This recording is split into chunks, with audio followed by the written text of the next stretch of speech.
Did your phone go out?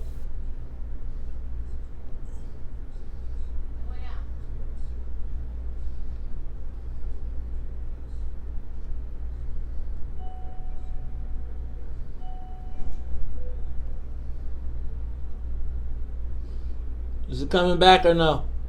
Is it dead? Is it dead? Yeah, I went completely out. That's like where, right?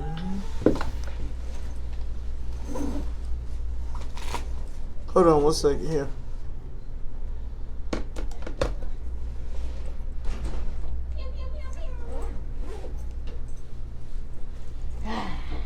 He's back.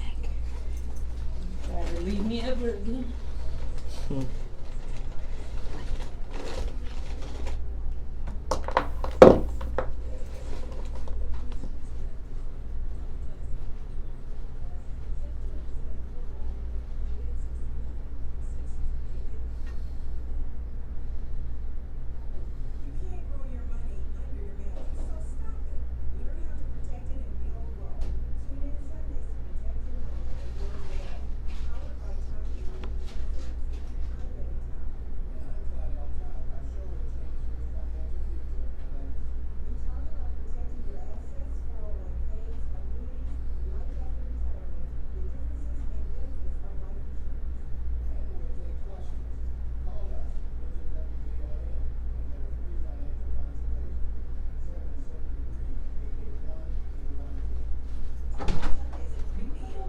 Good morning.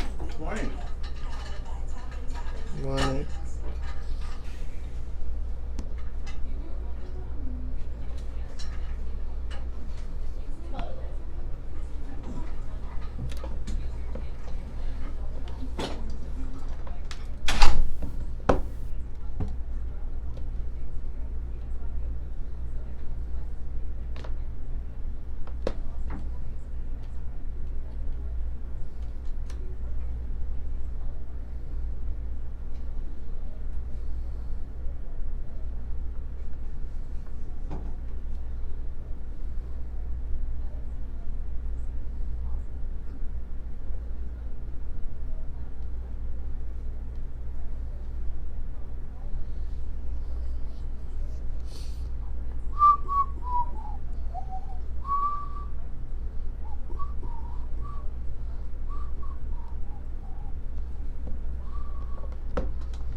Look at this shit, is crazy. Yeah. Like, they done tied this stuff around the poles. It's ridiculous. You should, like, it's unbelievable. Why don't you use a set that's not? And then make Todd do. Look at this. It's unbelievable.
What's up, Chicago? Y'all ready to get this thing on? Check out the endorsed candidates. The What's in it for the black people. Endorsed candidates. How y'all feeling this morning? Let's get it cracking.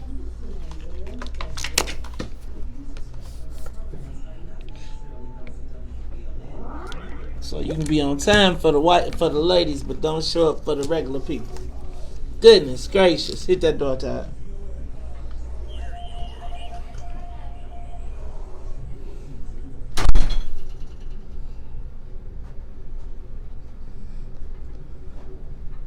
Rise and shine. Wake up. Wake up. Wake up. Rise and shine with the WVON Morning Show. Wake up, wake up, wake up. Featuring Maze Jackson. Do you understand the words that are coming out of my mouth? The WVON Morning Show. Wake up! Call 773-591-1690. What's up, y'all? How y'all feeling?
Wake up, Chicago! Wake up, world! This is the WVON Morning Show. I'm your host, Maze Jackson. Got my co-host, Todd Stroger. Todd, how you feeling this morning? I'm feeling great, Maze. Hey, you know what, Todd? I'm feeling great. I'm feeling a little embarrassed. Why is that? Did you know I came in yesterday? You think that was funny, man? You thought that was funny? No love for the team. No team love. I didn't go. It was terrible. I wasn't laughing at you. I was laughing with you. I wasn't laughing. That's the whole thing. Wait a minute, now you're making me laugh. But no, I really wasn't laughing because I'm telling you, man. It was like, so I'm You forgot? You know what? I completely forgot. Honestly, I feel like you guys got to do a better job of reminding me that. It was kind of like it was kind of like to me in passing. Hey, don't forget, by the way. No, it was like on Monday of last week. It was like, hey, we're gonna be next Monday. You won't be here. Like, who's gonna remember that? Like, I mean, Todd. That's because you know you're Todd. But beyond that, you probably had a notebook. You probably jotted it down. You probably put it somewhere. For me, right? It's like it's stuck in my mind as this Women's Month. Yeah, I mean, so of course, why would you take me off radio during Women's Month when I could tell you all the stories about the beautiful black ladies, beautiful black women that you've dated? Bro, what are you doing?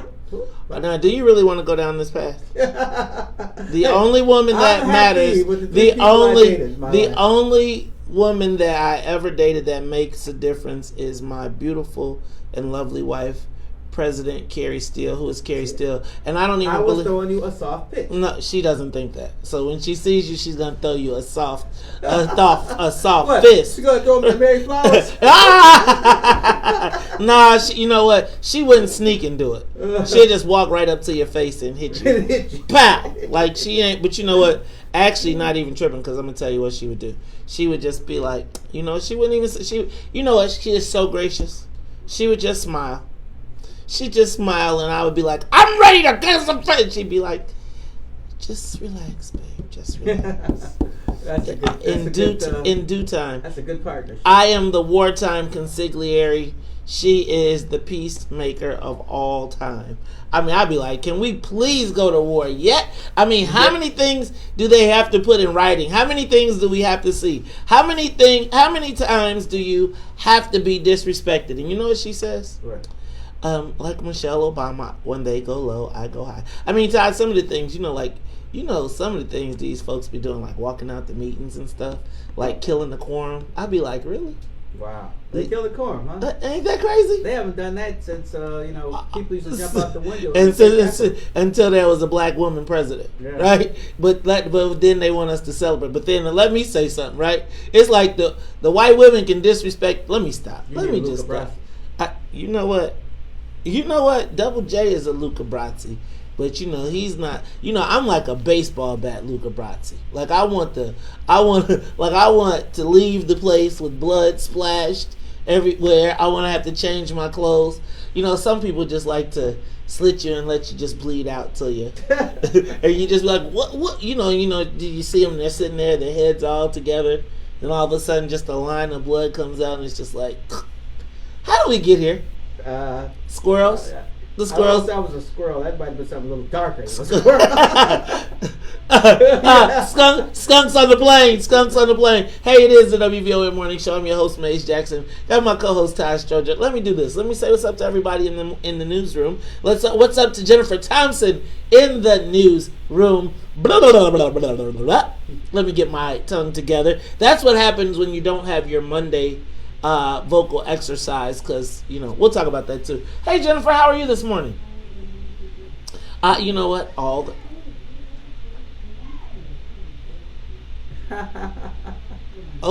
Wait.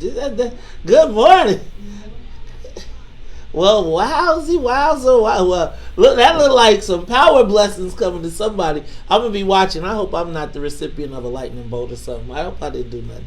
Hey, y'all. Okay, so that is Jennifer Thompson in the newsroom. Got to say what's up to Miss Sonia Escobar. Sonia, how you feeling this morning? Well, you know what? So, I saw you yesterday because I was here. Oh. I was here. That's right. No, but I was here. I mean, I just feel like, I need a memo. I know Sonia and I discussed it right before she left. I went. It was like, yeah, next Monday you won't be at work. I was like. Even though I think you doubled it. It's like, it's like, here's the thing, right? It's like, I'm here all the time. I'm in my seat, 4:30 in the morning. Like, I'm right there just doing, and I just am like, and it's kind of like, I was like, you know what? Somebody could have just sent me a memo. Y'all could have. I feel like it was a plot. I feel like it was a conspiracy. I feel like, I'm just saying, like, if I got to do something for anybody, man, and after a weekend too, I was just thinking, like, somebody could have gave me a heads up. Somebody could have just been like, you know what? I know how dedicated you are. I know how much you work. You know what? Just in case you forgot, enjoy your Sunday. That's all right, though. That's all right. I was thinking, I was like, I'm not supposed to be here. Yeah, I could have known that an hour ago. Hey, y'all, it's Talk Chicago.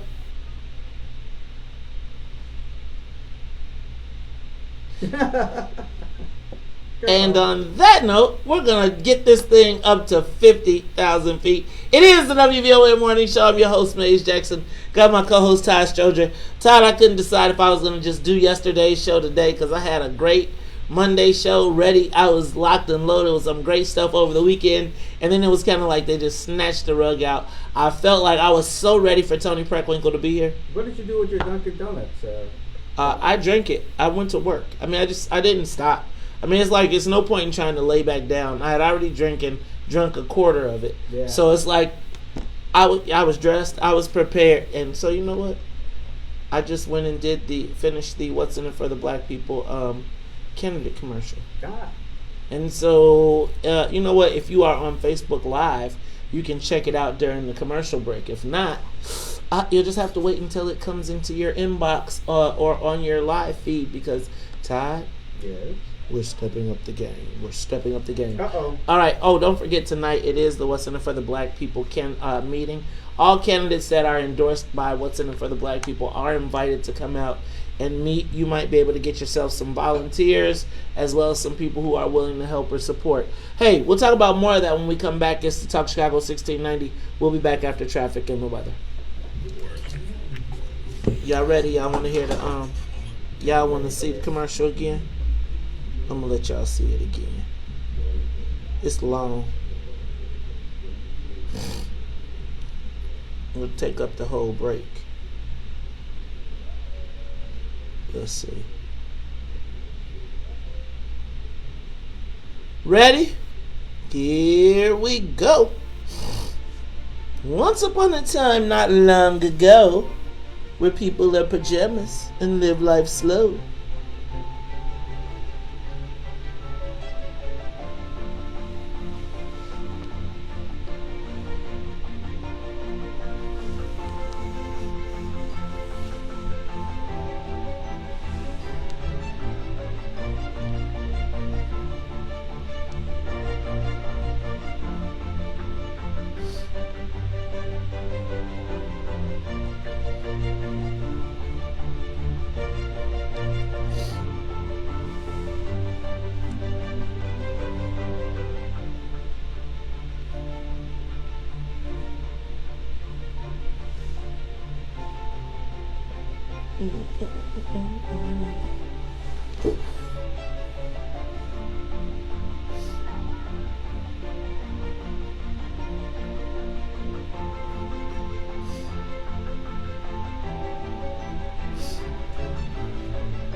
You are tuned in to the Talk Chicago 1690 AM. I'm your host, Maze Jackson. Got my co-host, J. Todd. From now on, Yeah. when we got a day off on a Monday, you got to give me a call on Sunday morning. You got to send me an email, man. You got to do something. You got to tell your brother, man. You got to just, we supposed to look out for each other, man. All right, now that I know. You know what I'm saying? It's like, hey, Mace, you can just send me a quick text. Don't forget. I'll put you on my hotline. You ain't got to even be here. Don't tomorrow, because, I'm up like clockwork. You know what I'm saying? Trying to lay it down for all of us. I know it. I try to put it down for us all. I'm working for the people. Right. I'm trying to do it. All right. Let's go. Can I tell you what I did on Saturday? What you doing Saturday? I went to the St. Ignatius Gala. Dang, how many millions did they raise that night? About 2.5. See? It is the best fundraiser I've ever seen in my life, political included. They give you food at the beginning, there's reception, Yes. they give you dinner, Right. and they give you an after party. Uh-huh. But there's no band, they're not paying anybody, it's just all money. Money. And a plane Money. and a 3-day golf trip for 8 went for $110,000. Wait a minute. No, that's cool. Man, Bands make too much noise anyway, you can't hear yourself talking. man, I'm gonna tell you what. Well, you know what? Get off my lawn. You could just hear the cash rustling around that room, boy. Oh, I mean, it's just, I tried to get my son to go. I wanted my son to go just so I could go network. I just wanted to go meet his friends' parents. yeah, get you. Right? Like, I went to one of my. Your guy was there. I know. First of all, he holds court, right? Like, first of all, he holds court wherever he goes, right? I remember one day somebody was like, yeah, I mean, sometimes you ever notice you don't really realize. Some days I don't realize the networks that I'm in because I'm just doing me. Right. And then all of a sudden you be like, wait a minute, you know what? Of the who? Of the wait, what? Like St. Ignatius, I'm telling you, St. Ignatius has an alumni that is stronger than most colleges. I'm going to tell you. Didn't help me, but yes. Well, I mean, see, because you're black. I mean, you're still OJ. It's like, Pretty much. like as long as you stay good, you're fine. But that's the case for anybody black, right? Like as long as you're good. Rod Sawyer got me help, and they actually like Rod. Yeah, right. Because can I tell you what I'm gonna say for real? They like to be able to pet the animals. They don't want to make you ferocious, right? Like they don't. So like here's the thing, like if you come to the table as a lion, then they gonna respect you as a lion. But if you come to the table as a sheep hoping to become a lion, like sometimes people put their kids there hoping that their kids will, do better than them. Yes. But like it's a closed network sort of. And it's like there's tears to this, man. I'm telling you, I went to a party one time and I was like, dang. So wait a minute, like this was like St. Ignatius is like the movies I used to like, the Sweet 16 movies that you used to watch, like the rich kids. Like St. Ignatius is where there's a difference between rich and poor. Like like some places you can blend. Like at St. Ignatius, the rich kids. Like for real. And think about how many people walk around there like with their names, like their names are on the halls and stuff. Like I really wanted my son to go to St. Ignatius. Yeah, I did. Yes, at this point, yeah. I mean, like you can't. There's probably nothing you can't sponsor there. And it's almost like some people have like gyms. Yes. I mean, I'm thinking like, okay, I don't know how we got on this, but like really, you can sponsor windows. Yeah, you're right. I'm telling you, I went into that school, man, and I saw like gold eagles, like Rome, like the ones where the gold eagles perched on the like on the balls, like I don't know how to explain it, but my son, like I was like we had exactly the same reaction, just in different directions. I was like, oh my God. He was like, oh my God. Right? Like, now we're actually good in athletics. Yeah, I mean, who thought? Hey man, I'm telling you. Cause I'm telling you, and the old man and kid played ball, he be balling over there. I'm telling you, they started a pipeline. Telling you. Look, man, that St. Ignatius, Todd, you make good money, man. You be fronting, man.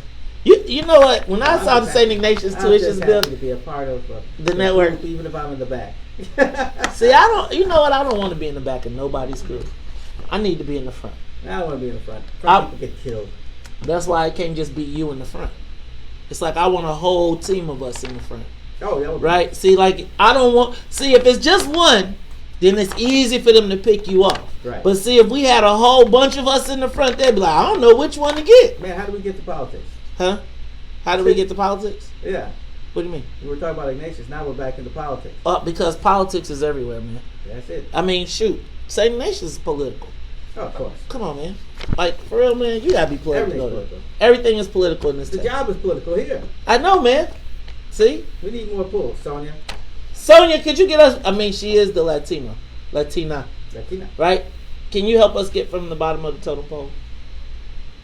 Oh, see, we are no friends. It's no friends for the brothers and sisters. You know, Sonia, like, I got you. Yeah, see you later. All right, look, Todd, we didn't touch any headlines. Let me run through some of these headlines. Todd, I got to get some new glasses. Now I gotta put my glasses on to see and take them off. Take them off to see. You have a bifocal? They're sitting at the dinner. I mean, at the place. I just am scared to get the bifocals. Actually, I got them without the lines in them, so I probably just need to go pick them up. Huh? Yeah, see, these are bifocal. This time I got them without the lines. Todd, how could you get them? Well, I'm gonna tell you how you can get them with the lines. When they're like, yeah, it's $200 more per lens That's with the with the lines. I was like, I should get the lines, but I was thinking like, how do you have Cartier frames with lines in them? I have would no look kind of shame crazy. anymore, unfortunately. You know what? I went out. My wife's not leaving me. I went to go get coffee the other day, and when I was in there, like, I just realized that I could officially actually be like a dad. Yeah. Because I didn't coordinate anything. Like, I didn't, like, I had on mismatched boots, Oh, my goodness. socks. I mean, the boots were the same, but nothing, like, literally I go out and I try to be coordinated all the time. Yes, I know. You told me once I was off. I was like, man. Then you just stopped. I guess you're like, this is hopeless. Yeah, I went to get the coffee, and it was, like, funny because the coffee people were looking at me like, They knew something was so going it was like, they were like, is it Sunday? Yeah. Sleep late? Out late last night? All right, Todd. Real quick, let me run through some of the headlines. Did you see there were more indictments this weekend? Bill Helm got indicted, I think, or that was on Thursday. Jeff Tobolsky resigned on Friday. The NCAA tournament, they're talking about playing it with no fans.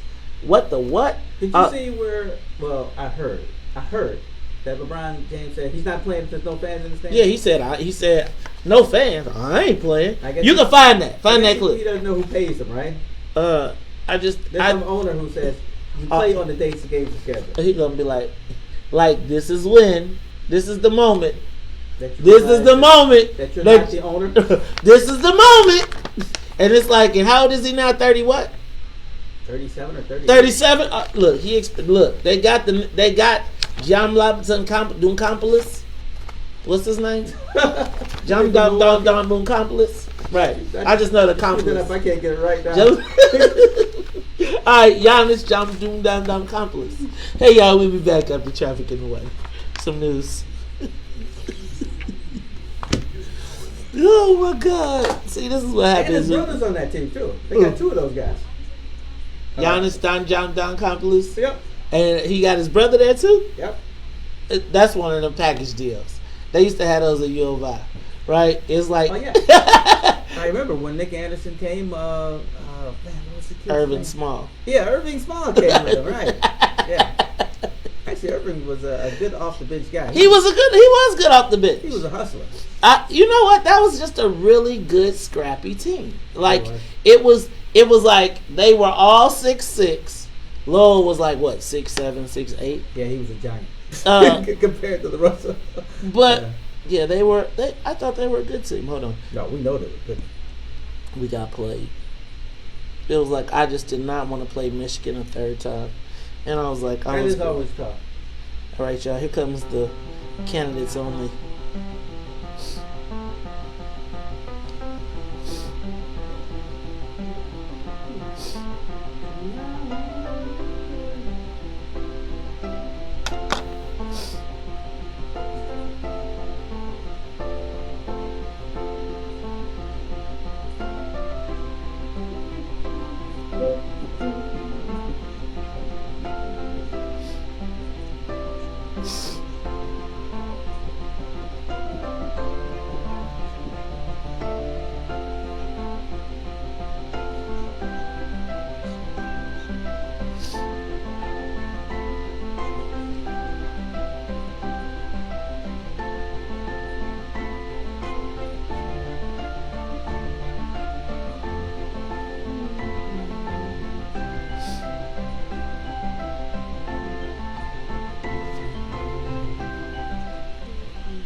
Ooh, well, I would need you.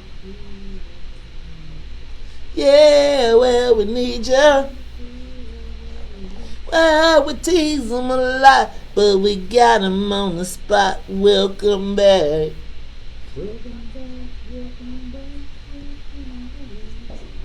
Welcome back, welcome back, welcome back. You don't know verse 2. Verse 2, coming with the OE brew. We always put spot of friend. Welcome back. You write it on.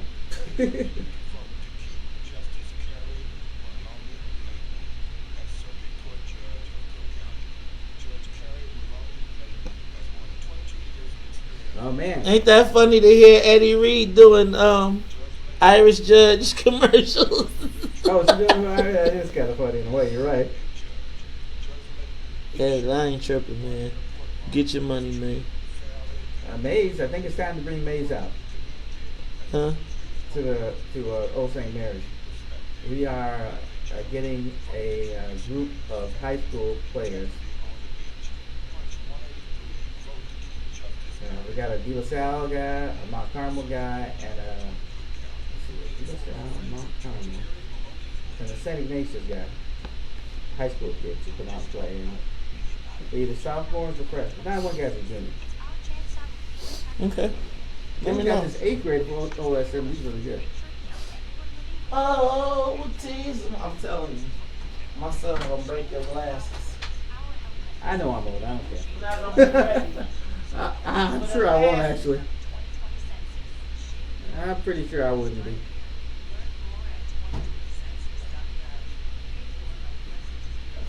Yeah, I'm kind of getting to the point where I'm just gonna have to either watch YouTube TV or I'm really gonna have to give up TV. Like I feel like TV is so woven into my life, my fabric of growing up. Right? Like I feel like I gotta have TV time. Yeah, it's hard. It's like if you on Sunday nights, but actually that's as good during this month. But on Sunday nights, it's like once you miss that window, it's like it's a slippery slope and you sliding right into the weekend. Y'all gotta play you play at 7? Yeah. Right. So it's like by the time that's through 9, get him home, that's 10. Home. No, you only live down the street. No, he lives in He Beverly. lives in Beverly, right? Yeah, that's a more of a hike. He about to be driving. We get through more like at 8:30.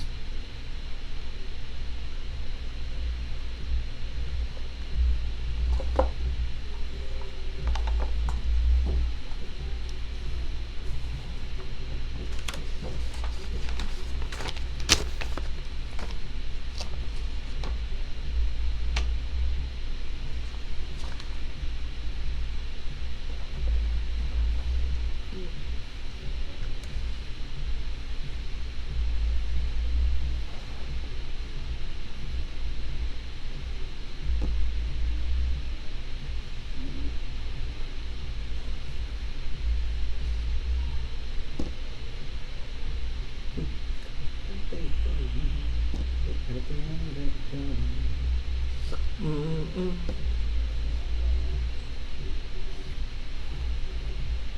You are tuned in to Talk Chicago 1690 AM. I'm your host, Maze Jackson. Got my co-host, Todd Stroger. Hey, Todd. You know what? I want to run through a quick couple more headlines. First of all, you heard me say about NCAA tournament is they're going to be having seedings this week. All of the stuff is going down. It's tournament weekend. The conference tournaments, and then on Sunday is seeding. They'll be doing the seedings, but The Big East Yep. ladies are playing at the Wintrust, and I think the Big Ten should be playing at the United Center. man, they're not. They're playing in Indianapolis. Is it Indianapolis? this It's year? Indianapolis this year. Yeah, I always know when they play at the United Center because all the banners change on the way home. Yeah, Right, like I could tell anything that's happening. Like, can I tell you what I love about the United Center? Honestly, and I know, but like when I drive by it and they change the screens on the front of it, and it's like it's showing all of the like championship years and the Bulls and Jordans, and it's really cool. Like the video displays they got. Yeah, I don't travel outside of a circle so much anymore, so that's kind of outside of my circle. You're like the kids in the hood who never got outside of them. Yeah, that's what's happening. That's terrible, Todd. But also they're saying that the NCAA played a game with no fans. I think that was kind of crazy. But LeBron, I remember when I think it was Siena played another one of those schools way out east. Yeah, they literally played with nobody in the stadium. you know what? This makes me think that they're setting up for the VR, virtual reality world. Have you seen that on in NBA TV where you can watch the game with the VR headset and then they have like a whole different experience, like where the players walk up to you and talk to you and all that? Let me just say that I will never experience that. You won't watch a game with a headset on? No. Yes, you will. Yes, you will. I don't want to hear them talk to me. To be honest with you, I'm telling you, Hans is gonna be upstairs. he can do it, but I'm not doing it. He's gonna be like, Dad, come on, try it, Dad, come on. Yeah, he's gonna get a job. Yeah. He pay for it. That's fine. Okay, cool. But let's hear what LeBron had to say about playing with no fans. I ain't playing. I ain't got the fans in the crowd. That's what I play for. I play for my teammates. I play for the fans. That's what it's all about. So if I show up to an arena and ain't no fans in there, I ain't playing. So they can do what they want to do. He plays for the NBA channel TNT and what is it, like Channel 7. That's what he's playing for, because that's what gives him that $30 million contract or whatever the heck he makes out of it. You know what? It's funny. If he only played for the fans, he'd be making what? about $100,000. Yeah. That's funny. I think that sometimes people forget that the cameras are there. Yeah. And that's like you're global. All right. Oh my God. We don't have any music on. Let me do this really quickly. Let's take a moment of silence. I want to take a moment and just show a moment of respect for the passing of Mark Lovelace, who died yesterday. I feel like I just saw Mark like a week ago. You did. Everybody was saying that. Yeah. Everybody said he was at an event. He was at a. Oh yeah, I saw Mark. And I was really mean to him the last time. I've been mean to him like for the last 6 months. So he's used to it. Because I was just like, look, man. Did I like when he would come and say, oh, and the last time I saw Mark Lovelace was at the Push Breakfast when he told me he was too gay to be on the morning show, and I said, if you don't get your motherfucker up out my face with that bull, I said you ain't even make the ballot. But you know what I appreciate? Right. What I appreciated about Mark was that even though he was sensitive, he wasn't like. It's like he defended his point, but he wasn't like you're the Antichrist. Right. It was kind of like he would like push the envelope and irritate me a little bit, but not really. I never felt he was mean spirited. No, me either.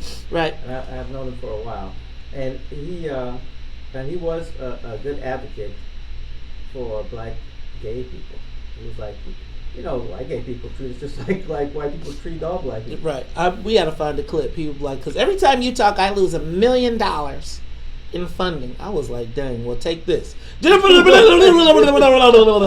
Howard Brown. Do I need to say it 15 times so they could lose $15 million that they got from... Let me stop. Okay, I'm going to... All right, Ty. So respect to Mark Lovelace. Yeah. You know what? I'm going to treat you like you. I think part of our relationship was giving each other the business. Right, going back and forth. So there it is. So in life and in death. Todd, JB declared a statewide disaster for coronavirus. So now I'm really confused. Really? Yeah, because last week Mayor Lightfoot was recruiting us to come down to Chinatown. Right. And now it's like it's a statewide disaster. And so it's like, again, when Trump said it was a bad thing, then it was like he's blowing things out of proportion. Now you can't. Do my daughter was telling me. Come on now. Yes. He should know it's a bad thing since he took about $1.3 billion out of the CDC. Oh, well, you know what? He's like, Putting oh it back. God, you got in trouble. You know? You're like, man, we spent that already. I'm right. I'm glad y'all coronavirus. And while we talk about coronavirus, once again, glad I bring my own windscreen every day. So if I got my coronavirus, at least it'll be from myself. Is this like the Mask of the Red Death? I think I don't know, but I think of this. I think that probably 300 people have talked on that. Oh yeah. And it's pretty close to your mouth. I'm thinking, how many Coronas did they drink? You haven't seen the places I've eaten. So, at this point, my immune system is really good. Oh my goodness! Did you also see that the I believe in alderman? the 10-second rule too. I believe, depending on where you drop it, 10-second It's rule. supposed to be 5. Oh, I double. Oh, dang. All right, you also eat the steak too. Todd, did you see aldermen are saying they're being frozen out of the cannabis situation? See, you know what? It's like, and all of the mayor's top allies are getting stung. And you know what? It's like I feel like they keep talking like, well, she's gonna change. She's gonna change. What's that about that scorpion? The scorpion. She's gonna change. She gonna You change. knew I was the scorpion. Right. When you picked me up. Right. You Right. thought you was a special. Yeah, no, she gonna sting you. All right, and then did you see Jesse Jackson endorse Bernie Sanders? Yes. I thought it was pretty cool how Jesse Jackson endorsed Bernie Sanders right after he had that all-white rally. That was like It wasn't completely white. Brian Mullins would. Well, no, that would have made it all white. A little beige. I saw a black lady get interviewed on TV. Right, they found her. Remember I told you they were like, look. There it is. I mean, she wasn't hard to spot. All right, man, so that got me to the question. But it really brought me to my social media question of the day, which happened this weekend. It seemed like Bernie Sanders is, okay. If you were a betting man, Todd, would you bet that Bernie Sanders is going to lose now? Oh, yeah. I think his I bet goose. that a long time ago. Okay. It seems like Right, you got somebody? no. I'm not betting on Bernie Sanders. I think Biden's gonna win. But it seems like it's funny to me that the people. I feel like the Bernie supporters mirror what's happening in the world. Like the Bernie Sanders supporters are now crying foul. Again? And, they're crying I foul. thought you're supposed to do that later. No, well, now they're crying foul, and now that Joe Biden is starting to get momentum, black people are calling out the black people that voted for Joe Biden. Now, Yeah, I did see that. it's like now if you support Joe Biden out of this race, then now all of a sudden you are the sellout Uncle Tom. But even though when you go to the Bernie Sanders rally, Yeah. it's like it's all white for the most part. It's pretty white. But here's the thing. I feel like the Bernie Sanders supporters are upset that they're not being allowed to take over. Right? Like, they're like, we built up this momentum and we got a lot of people who tweeted and Facebooked and came to the rallies, but now they're not prepared, in my estimation, to do business. They're not prepared to do battle with the Democrats on the Democrats playing field. Right? So they're like, well, now all of a sudden they're going to steal it from Bernie. I mean, well, no, they're not going to steal it from Bernie. They're not going to allow someone who has said that he hates the Democratic Party and needs to destroy it. They're not going to hug him and welcome in with open arms. So when we come back, what I want to understand is, why are black people fighting over or arguing over two white dudes? Give us a call, 312-374-8130. Bernie or Biden, whoever you pick, they're two white dudes. Neither one of them really care that much about you. But we're fighting each other. It's Talk Chicago 1690. We'll be back. More of the morning show with Maze Jackson coming up. Why y'all fighting over these two white men? 1690 WVON. So what I've noticed is that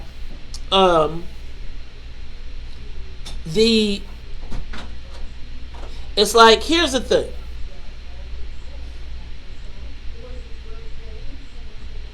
The black people who are with Bernie have not done a good enough job convincing one of two groups to come with them. Either they haven't done a good enough job convincing their peers to turn out and vote, or they haven't done a good enough job convincing the black people who do vote that Bernie is a better choice. So here's what they want to do. They want all of the magic and all of the TV and media to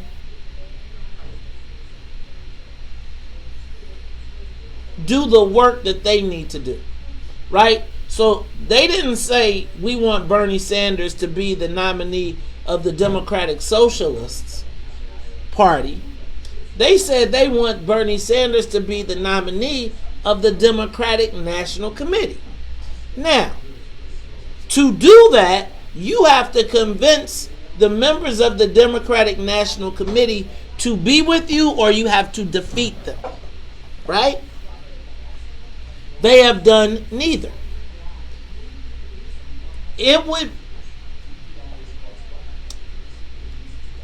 The black Sanders workers have not done the work to turn out the audience that would be most likely to turn out for them. Like black seniors that are going to vote, they're conservative. They just are. They're going to do that. We know that. But they're dying. But the turnout for a 62-year-old black woman is who is Joe Biden's core voter. Joe Biden and Joe Biden's peers have done a good job, or the Democratic Party has done a job over the last 80 years of programming that group.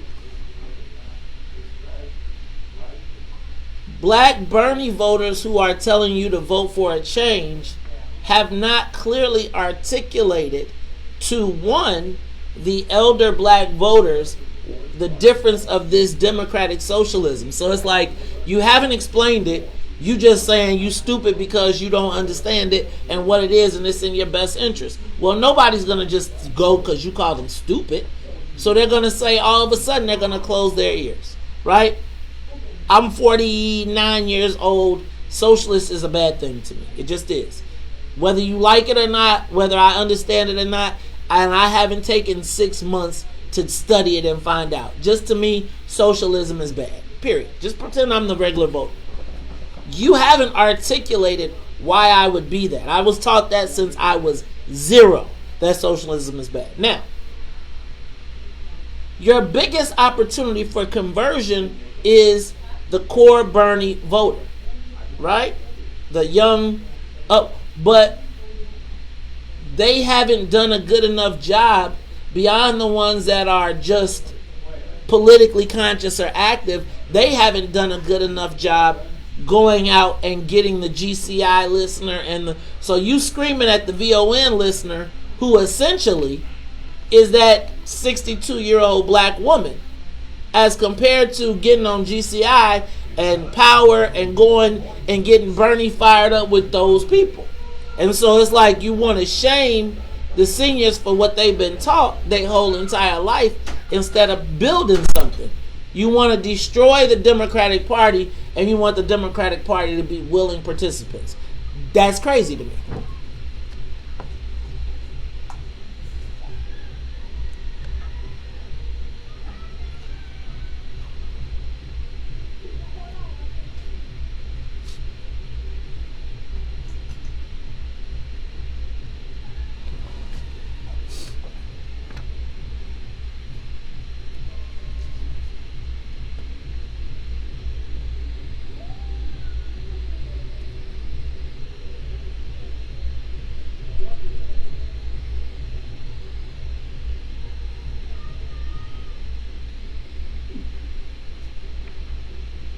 You are tuned in to South Chicago 1690 AM. I'm your host, Maze Jackson. Got my co-host, Todd Stroger. Todd, I'm asking a social media question of the day. Why are black people arguing over 2 white men? It's funny to me because in spite of what the voters say, what the black vote says, and what the black voters says is that black people right now are overwhelmingly supporting Joe Biden, right? That's just what the numbers and the math and the turnout says. The Bernie and essentially, when Bernie had the momentum, the black Bernie supporters, which I would argue might be large in social media space and among young people, but is not large among voters that actually turn out, right? Right. They are now crying foul, or they are now attacking black voters who made their choice, presented with all of the options, crime bill, this, that, Jesse Jackson support, marches, all of that. When black people decided, they took all of that into a factor. It seems to me that there is a part of our electorate that thinks that black people are stupid. Like it seems like the black Bernie voters now have moved to a point of either you're dumb, stupid, or you are just part of the problem, right? I would argue, Todd, that the Bernie voters are a product of the millennial generation, right? They want everything without necessarily putting in the work. Let's just be clear. The Democratic National Committee, the Democratic Party has been going on for over 100 years. Let's just say over 100, right? The Bernie voters have just come into existence in the last 8 years. This democratic socialism. It may have existed, but it only made it to the national stage as a almost like a parasite on the Democratic Party. I knew I knew Sanders existed many moons ago, but I couldn't tell you who he was. Like all I knew he was an independent who sat in with the Democrats. Exactly. And so because there was never any work put in as the Democratic Socialist Party, right? What Bernie, in my estimation, seeks to do is sought to hijack the Democratic Party, right? Because there is no Democratic Socialist Party. If you were to say caucus with the Democratic Socialists and they had a convention, there'd be 300 people there, right? Let's say it'd be 3,000. Well, yeah. But they don't have an infrastructure. They don't have an infrastructure. They don't have a city, county, state party. And so essentially, what Bernie did was jump over all of that, attach himself, use the Democrat in his name, not the socialist, and then ride up and got into, like in my estimation, Todd, he inserted the Democratic Socialists after 5 laps around the track. They started running. Right? And now the party has woken up and put that 100 years of infrastructure, relationships all into play. And now the Bernie voters are mad that those relationships exist. Now, they could essentially defeat the party if they did their work, which is to go out and organize their peers. You're not going to change a 65-year-old black woman who has been voting Democrat for all of her life. Yeah, not yet. And, take a lot. Right. But they want that to be done in 4 years. Yeah. Right? And in the 4 years, they haven't said, I'm going to persuade you. They've called you stupid. Right? Yeah. And so the moment you call me stupid or the moment you call me a sellout, then I'm through listening to you, no matter what you got to say. And so now the Bernie voters are upset because the black people, it's like, we've decided we all need to go this way. And so now these 1,000 people are going this way, saying everybody's stupid for not following them, when they haven't even done the work to recruit people to bring them in their direction. Yeah, I totally agree with you. The Democratic Socialists that we see running around today, I think the plan is, and I used to talk about this with the Green Party. We're going to take over the Green Party because we need a vehicle. Well, I think now they're like, let's try to take over the Democratic Party, and we will make it into what we want instead of what it is today. There's not enough of them. Right, and there's not enough of them.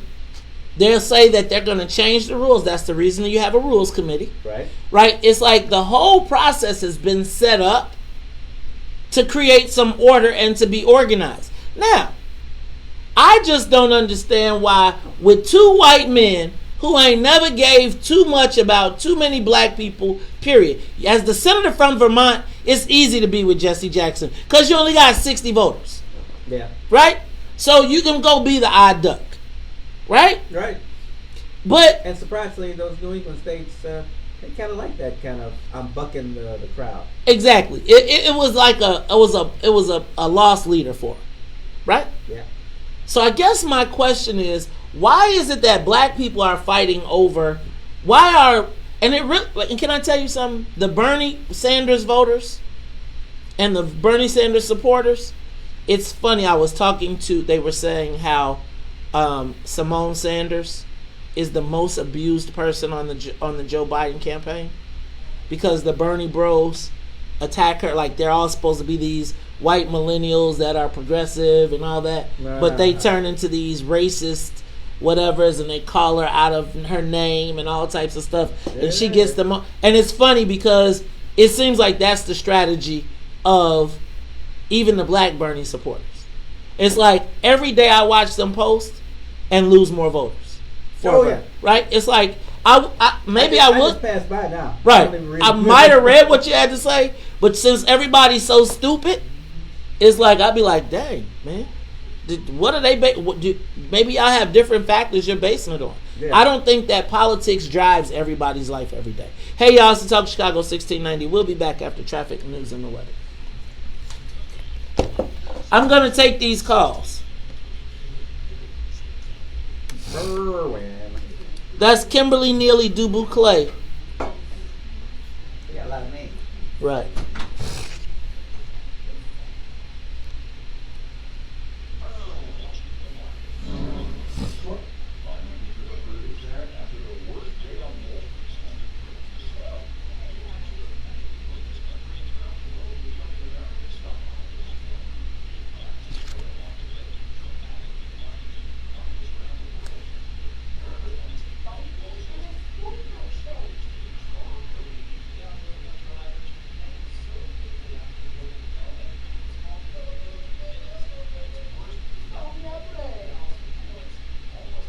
Young people could like Bernie.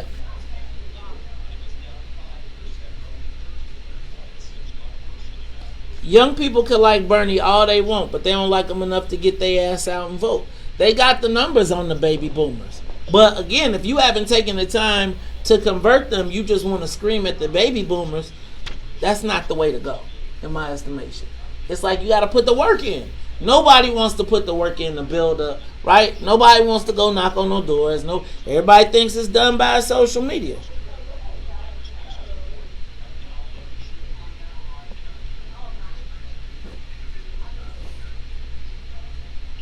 And of course Jesse, right, Janessa. Of course Jesse supported Bernie. Bernie supported him.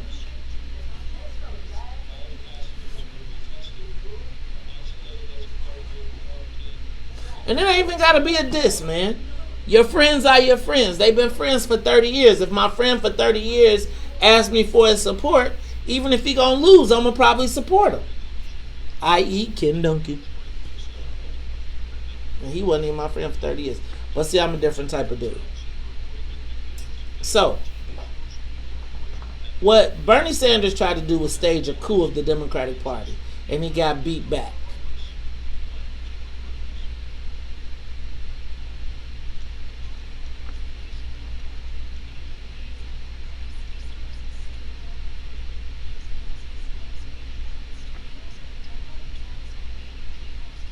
Yeah.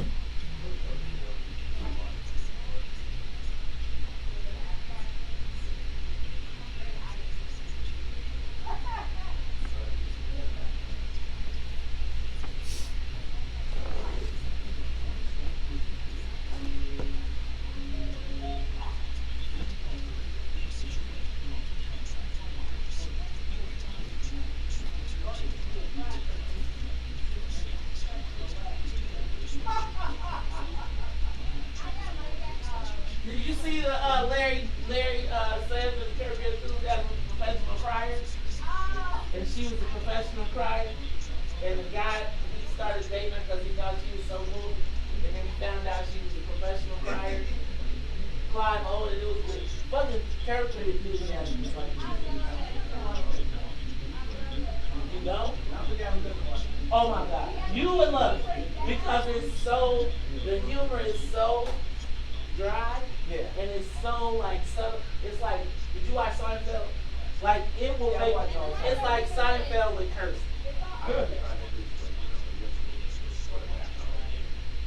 Oh wow. Did you see that?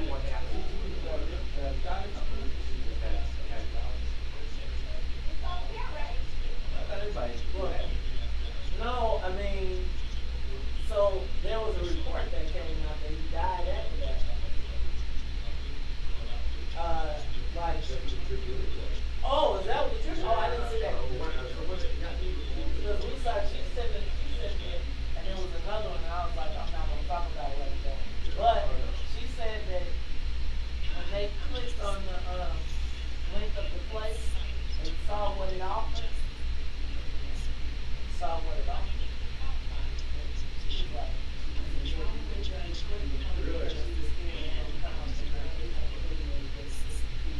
right, like, she was like, the things that it offered.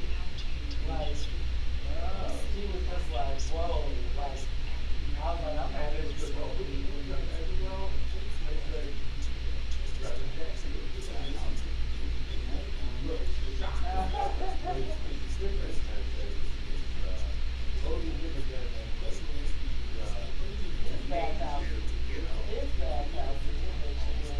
That's what I told her. I told her, I said, it's old school, it's old school, boys club, you go, talk, there's that now, or something like that, you know why. Yeah, man.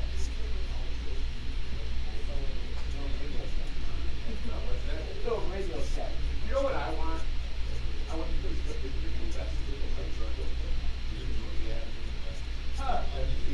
no, but I can use them. They're readers. They got two little lights on the other one.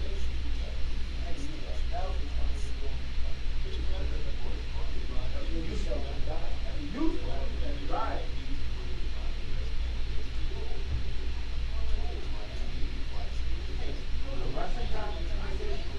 The Russians? Don't we have Russians here? Yes. Denise trying to get rid of some census stuff. She's like, we're the Russians. Look at all this stuff put in Russia. I don't know. That's mafia stuff, really.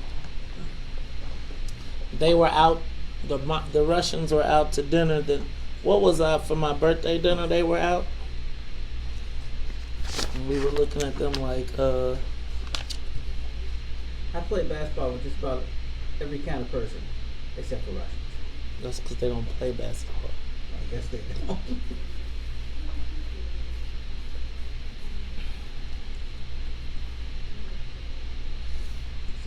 Yo, Greg, we need you to come to the meeting tonight and bring the pictures, man. Love to get them early so I can add them to a slideshow.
You are tuned in to Talk Chicago 1690 AM. I'm your host, Maze Jackson. Got my co-host, Touch. Hey, Todd, I want to remind everybody, don't forget tonight, 2907 South Wabash. Let me do this real slow. 2907 South Wabash, 7 o'clock p.m. It is the What's in It for the Black People meeting. It is the final meeting before the election, inviting all the candidates who have been endorsed by our slate to come on by, stop by, meet some of the people, get you some volunteers, share some literature, you know what I'm saying, as well as, you know what, maybe you can get some signs off. Get people to make some phone calls, work for your election day, but we are doing our thing. We're going to play a role. Don't forget, we've also got the What's in It for the Black People Voters Guide. It is available online. We have hard copies. You can pick hard copies up tonight at the meeting, 2907 South Wabash. All right, y'all, it's Top Chicago. It's the Talk Chicago 1690. Top of the hour, got to say what's up to Jennifer Thompson in the newsroom, as well as Miss Sonia Escobar, the music conductor of the Soul Plane. Plus, got to say what's up to my co-host, Touch Trojan. Todd. Yes, sir. You know, I'm going to talk a little bit about this a little bit later. But why is it that black people are programmed to attack black people? Like, I was just thinking about this, right? So the Bernie Sanders rally, right? And I'm not even going to be foul. Like, I'm saying that rally was overwhelmingly white. It was funny. You know how you know when it's overwhelmingly white? Because when you can count the black people in the camera shots, yeah. Right? When you can count the black people in the camera shots. And I understand that, you know, the powerful union black people and all that stuff.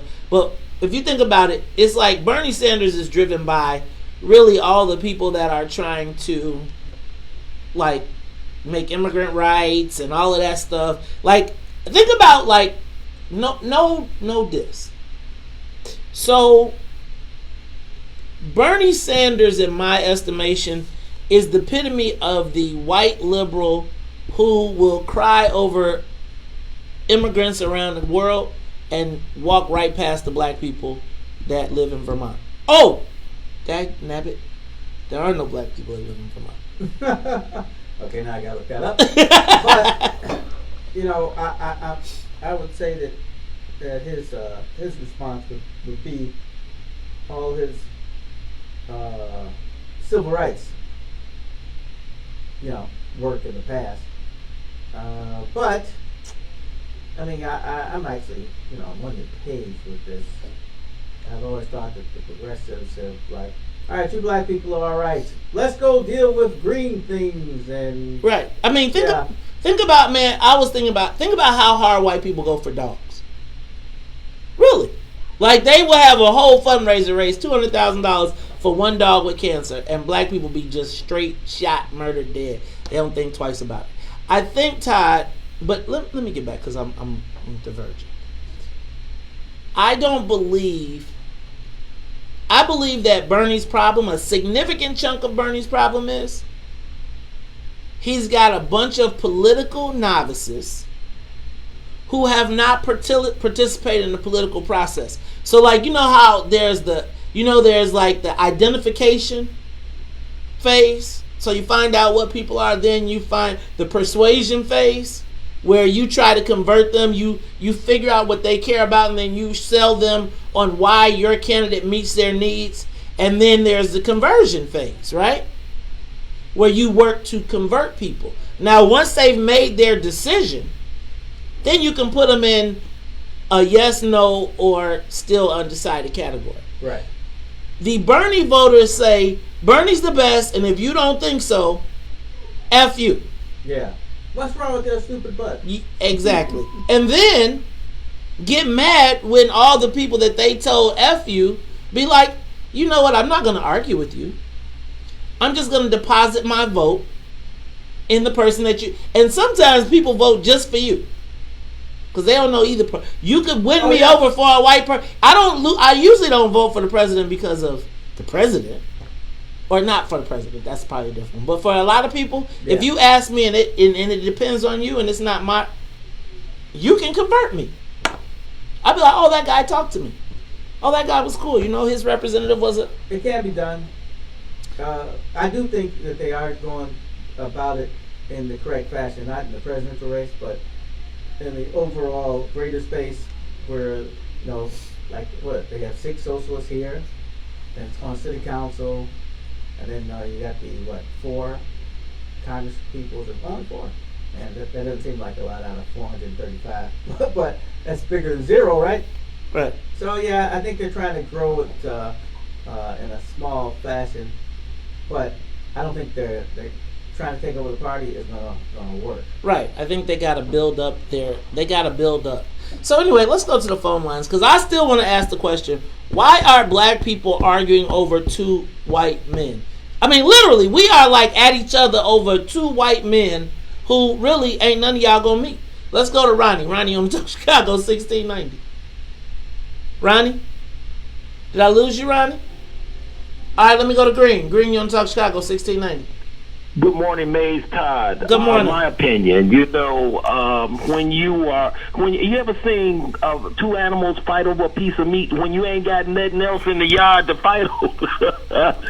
And so when you are self-centered and the only people you allow to attack is your own, that's what you do. So you keep going at your own at everything, not because it's right, but ignorance will have you. But just because I have a different opinion, you want to kill me. And this is what we do. Nobody can disagree with me. Nobody can have a separate opinion without us having World War III. And you should come together and have common sense to say, well, no, I don't agree, and nobody's going to agree with you all the time anyway, and it don't have to be to the death if you got intellect or compassion or unity. Thanks, Green. You know what I was thinking, Todd?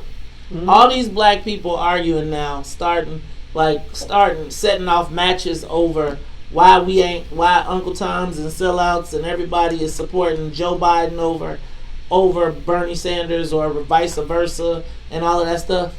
And I'm really talking about in Cook County. Let me just say this. Think about how much time is being spent doing that. And let me tell you what.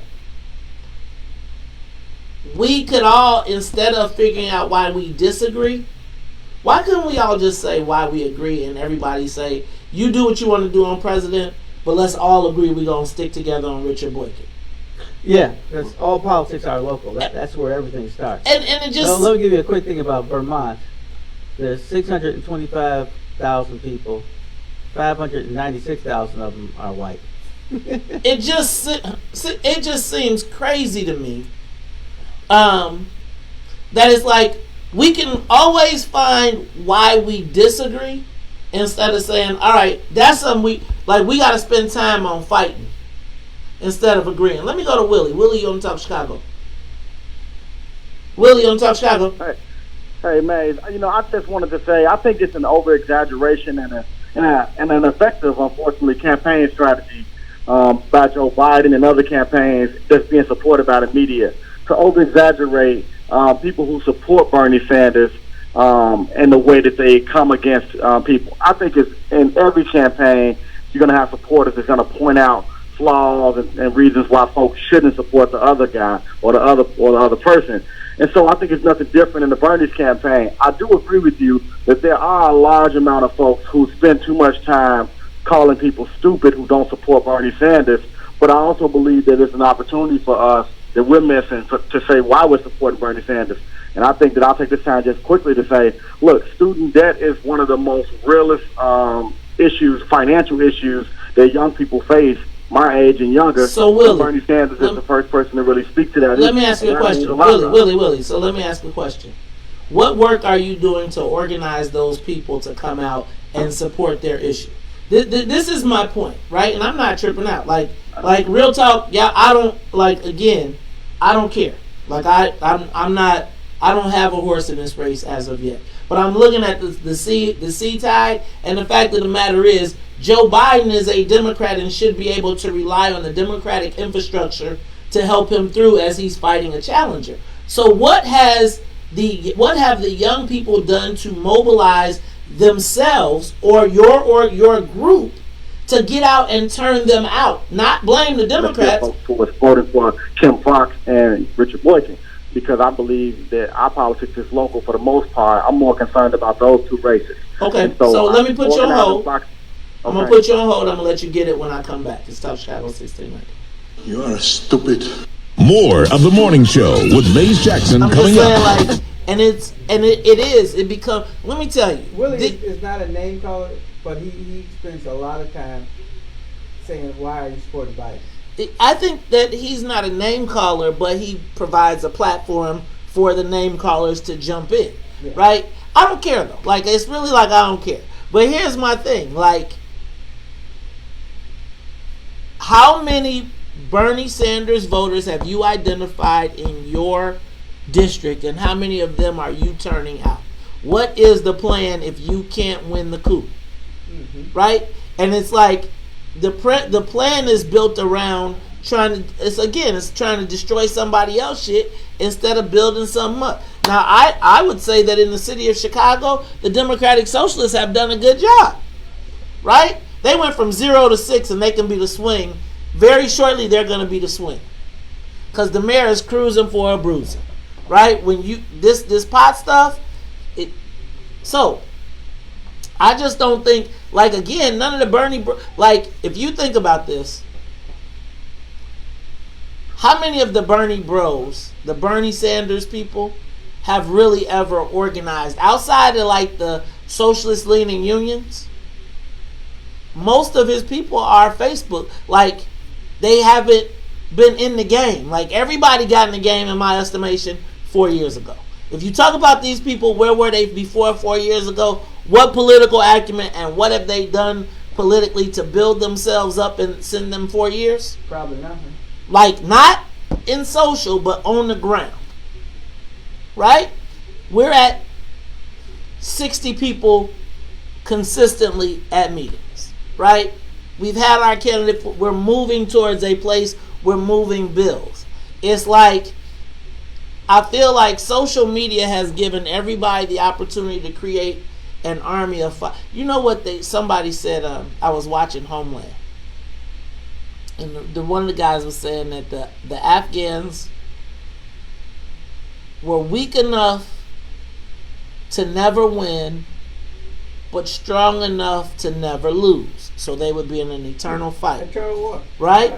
And it's like, so we get dragged off. Like, the Bernie Sanders shit makes the Richard Boykin shit hard to do. Because you done fucking dissed me in the Bernie Sanders post, and 300 people saw it. So now I'm like, fuck you on anything else you talking about. Yeah, well. Right? And then all your peanut gallery done jumped in, and Oh yeah. and so now you like, screw all of them, because I came in to have a discussion. Go ahead. No, there's always a piling on. You're right. I mean, that is like. And everybody is not equipped to jump into a social media battleground.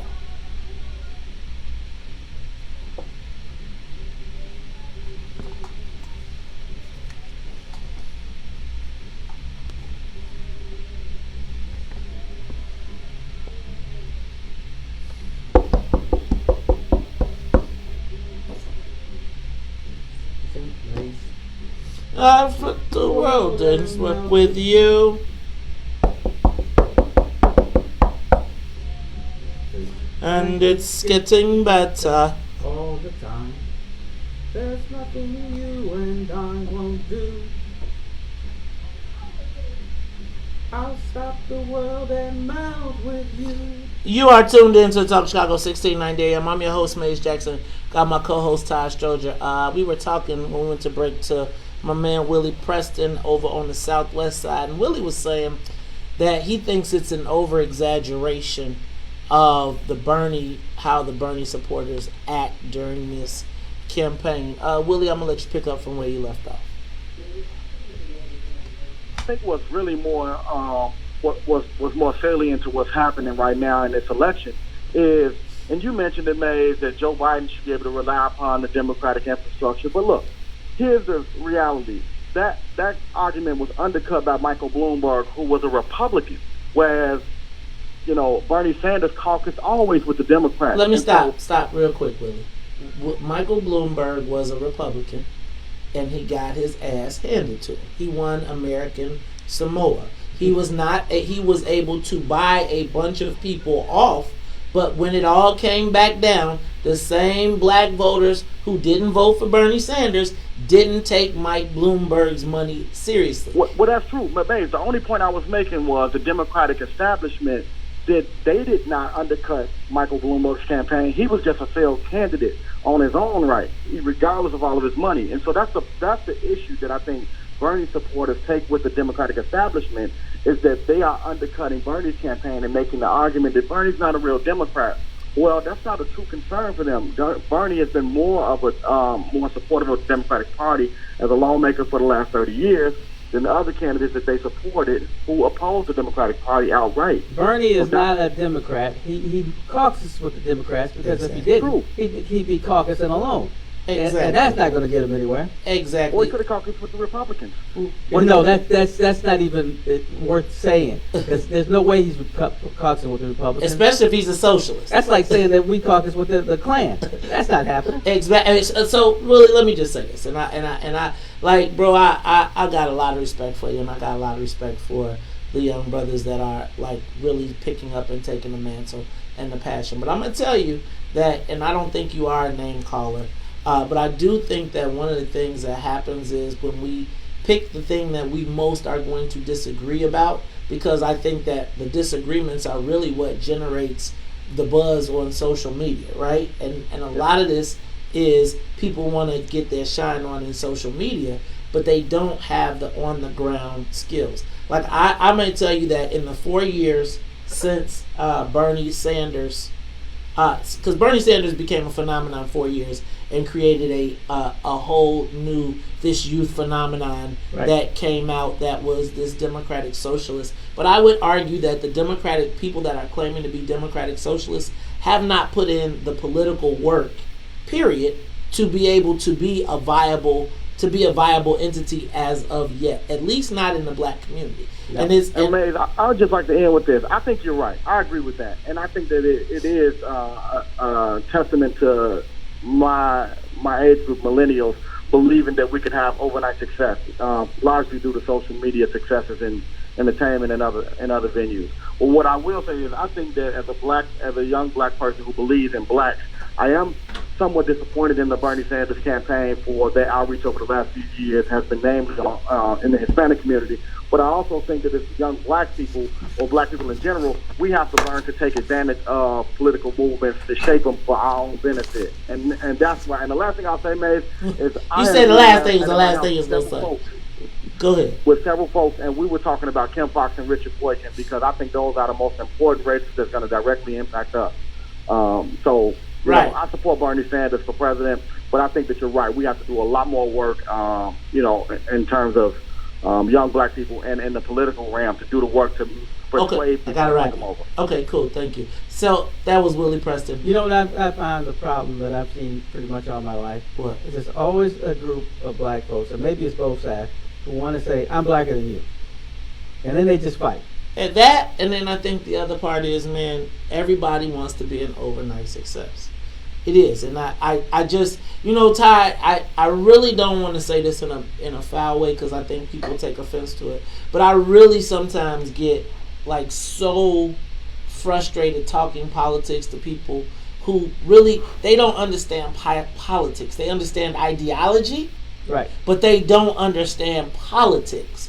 And politics is, it's a lot of moving pieces, and there's no permanent friends, no permanent enemies. But I feel like a lot of these guys, your Bernie fight permeates all the way down to the Kim Foxx fight. Let me go to Art. Art, you want to talk Chicago? Hey, what's going on, young people? Hey, what's up, Art? You got it. Let me say this. I'm 51 years of age. Never cared about a party. I voted for the individual that represents the closest to the truth and what makes sense. Plain and simple. At the end of the day, Bernie Sanders makes sense because it's just on two principles. That's why I understand some of these people who talk about other stuff. We talk about reparations. Two of the things he wants to do with his free health care education, this is something that people say who want reparations. They want free health care and free education. Problem is, people want things to be exclusive for their particular race of people. If something is going on that's going to help your people or a particular race, but it's for a group or for the country, then we're supposed to be there. I'm voting for Bernie Sanders for one reason. It's because of free health care and education. I don't care about nothing else. All other stuff that people y'all want to argue about doesn't make any sense at all. Free health care, free education, I'm all for it. That's common sense. The rest of it don't even matter. I leave you with that. May God continue to bless. Thanks, Art. That was actually two things, but I know, but I mean, those are the things that matter to art. yes. Those are the things that matter to art, right? Free healthcare matters to art. I have good healthcare, so that's not my number one priority, right? Actually, I was just doing something. Healthcare was the first thing I chose. Okay, well, I'm saying, because healthcare is actually it's not a me or you. It's actually a public issue. and I feel like healthcare is. So I can see that, but again, I think that the thing that happens is as we continue to be in these social media silos, right, where I can get 50 people to agree with me, and I'm saying I've been guilty of it too. We don't recognize that there's a world outside of our bubble, right? Like for me, is economics, and so like mine would be like I want to look at my future, my retirement, my 401k, right? And so if I'm looking at that, ain't neither one of these people talking about nothing that's going to do right. But I would be wrong if I was voting my interest if it wasn't a poverty based, right? Right. Like if I say, well, really, my issue is property taxes. That's not an issue black people supposed to have, right? Well, my property taxes don't go up high, so that's not really my issue. My issue really is capital and the access to it. Well, that too, right? But again, but that's not one of the things they ask you, right? right. But because again, if they only limit your choices, if they said to black people, "Hey, would you like free health care? Or would you like the ability to participate in the economic largesse of the world that exists?" I'm sure most black people would be like, "Yeah, I'd like some of that economy, yeah, and I'll pay for my own damn health care." Right. Right. But again, it's like I just think the lack of political acumen is part of why Bernie Sanders is probably going to lose.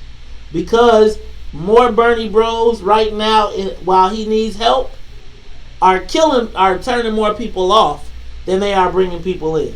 I just think about how many people are like, man, you know what? I just won't even say nothing. They're trying to get the group that is outside, but the outside group is so inflamed against the establishment that it just becomes a kind of bitter fight. Yep, they're blinded. It's Talk Chicago 1690. We'll be back. I think they are blinded to, you know, like when they say like you can't even see. Like if you are so angry or so passionate that you can't navigate, like that's what I want to do. Get you off your square. I want if I'm Joe Biden, I want to encourage the Bernie bros. Because the more you ain't going to see no senior citizen talking smack and getting into no argument. They just going to walk their ass in there and be like Joe Biden. That's why I don't get guys like Willie and those other guys that I know they're not bad guys, but they give me shit on Facebook and stuff. I don't give them a break when they're on with us. Oh, no, you don't have to. I mean, I just feel like you can be a social media bully. Like, I feel like I could be a social media bully if I wanted to. Like, I could jump into a lot of conversations but I stay in my own space because it's like people can't disagree without taking it personal. And then the fact that it's like you're not having a conversation with what I'm realizing is you're not defending your point to a person, you're defending it to a whole universe. Yes. And so that, like, people always say, man, I was reading that post, I was watching your post. And so I think I would say that I'm going to stop, but y'all know I'm a trendsetter, right? I'm just telling y'all. No, you're a trendsetter. I'm going to tell you. Before I started doing the Facebook straight, I was going back to like 2012, 13, 14, 15. Like, I just want y'all to go back. Timelines reveal a lot. Like, there were no social media pontificators. I'm going to stop. You know I'm an originator. Ooh. I'm telling you, if you take out Black Friday, like Laquan McDonald made a lot of people. Real talk. Laquan McDonald made a lot of people politically relevant when they probably shouldn't be politically relevant. They should be activism relevant. Right? And I think that people, the Laquan situation put a microphone in front of people to talk politics who really had no political experience. But the more you put the camera in front of them, then the more they feel like they're a political prognosticator. But again, I bet if you asked how many of our hardcore activists that talk about politics and what's wrong and how it, they ain't knocked on no doors. They ain't been a part of an organization. They ain't won no races. They may have lost some races, but they lost a lot of races because they didn't know how to run a race, because they was like, oh, that looks easy over there. Some of your best, most famous, I lost on my first race.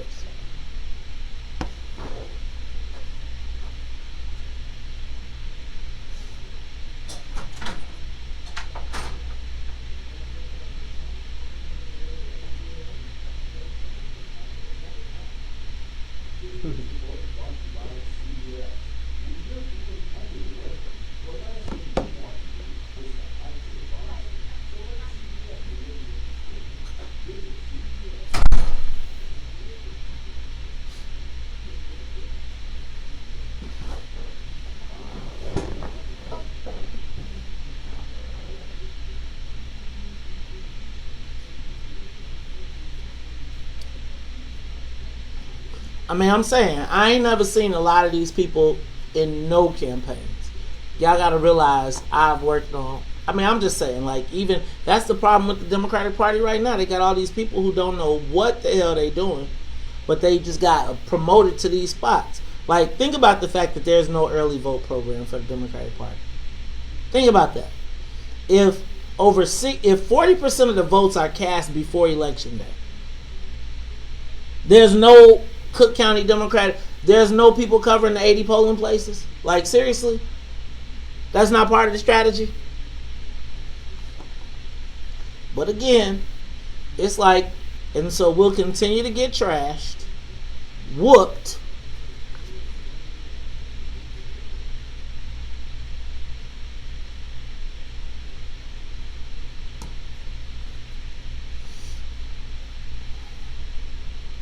no, I'm just asking you. Ask all the people that prognosticate and pontificate politically. Ask them what their actual political experience is. Like, can they show you a political resume? I worked on campaign A as the volunteer coordinator. I then worked on campaign B as the field director. I worked on, can any of the people that you listen to politically, ask them what their political chops are. Right? Ask them where they got their craft. Right? Like, when you go to a doctor, it's like, to me, y'all be listening to quacks, not doctors.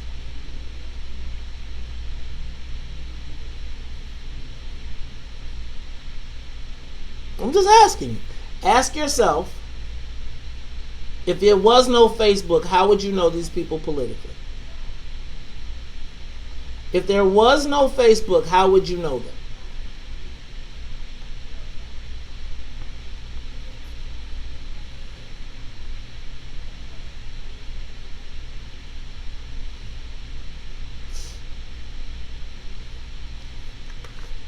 I know they think I'm a hater. I'm not a hater. It's like, I just feel like y'all have trashed my craft. Y'all have bastardized it. That's what I feel, Todd. I feel like my craft has been bastardized. No. Facebook has done it. Facebook has changed the world. 30 likes, and now you are a political prognosticator.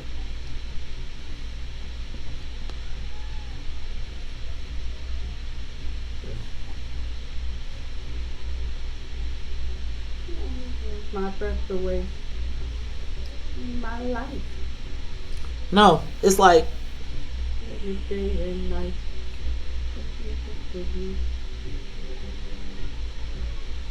Salim. That's why I like historically I give you your props. It's like I be arguing with people who I'm like, dog, you never put that to practice. I be asking people. Oh, let's get tired of this. Forever, just a minute at a time. More than a woman. You are more than a woman to me. More than a woman. My baby. More than a woman to me. Let me just be clear. If you're losing everything because you can't win, then you're not helping your people. You're leading them to the slaughter. What you should do, my craft would tell you that you should put yourself. Oh, I'm sorry. I'm gonna come back.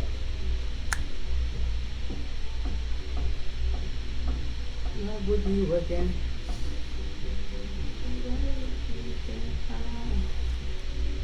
The only way to go.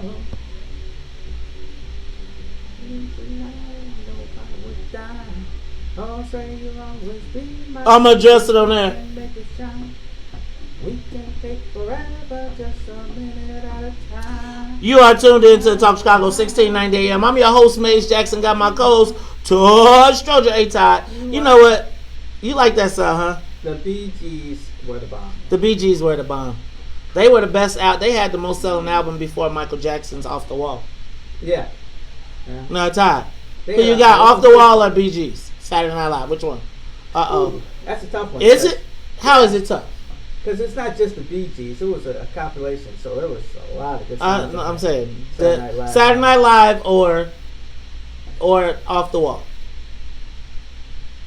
You know what this is? Oh, poor Todd. Poor Todd. All right, it's Talk Chicago 1690 AM. Hey, Todd, I'm going to dovetail this conversation into... I was asking, why do black people fight? Why are we fighting over these white folks?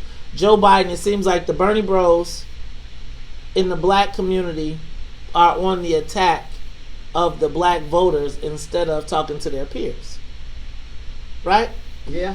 And I believe that it is a symptom of...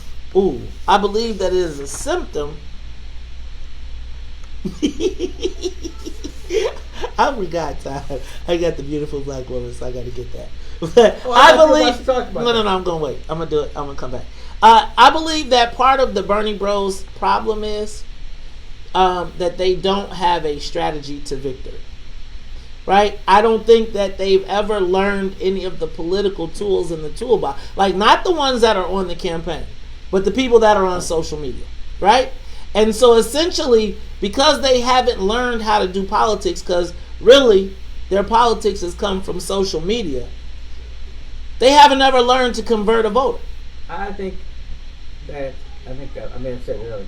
I think for a lot of people, conversion is supposed to be get bad. I beat you in the submission. Yeah. And you just say I can't take anymore. Yes. It's funny to me because I feel like there is just a complete. I was saying this online. I feel like social media has destroyed the craft, the political craft. It's destroying. It is eroding it. It is creating a false sense of hope.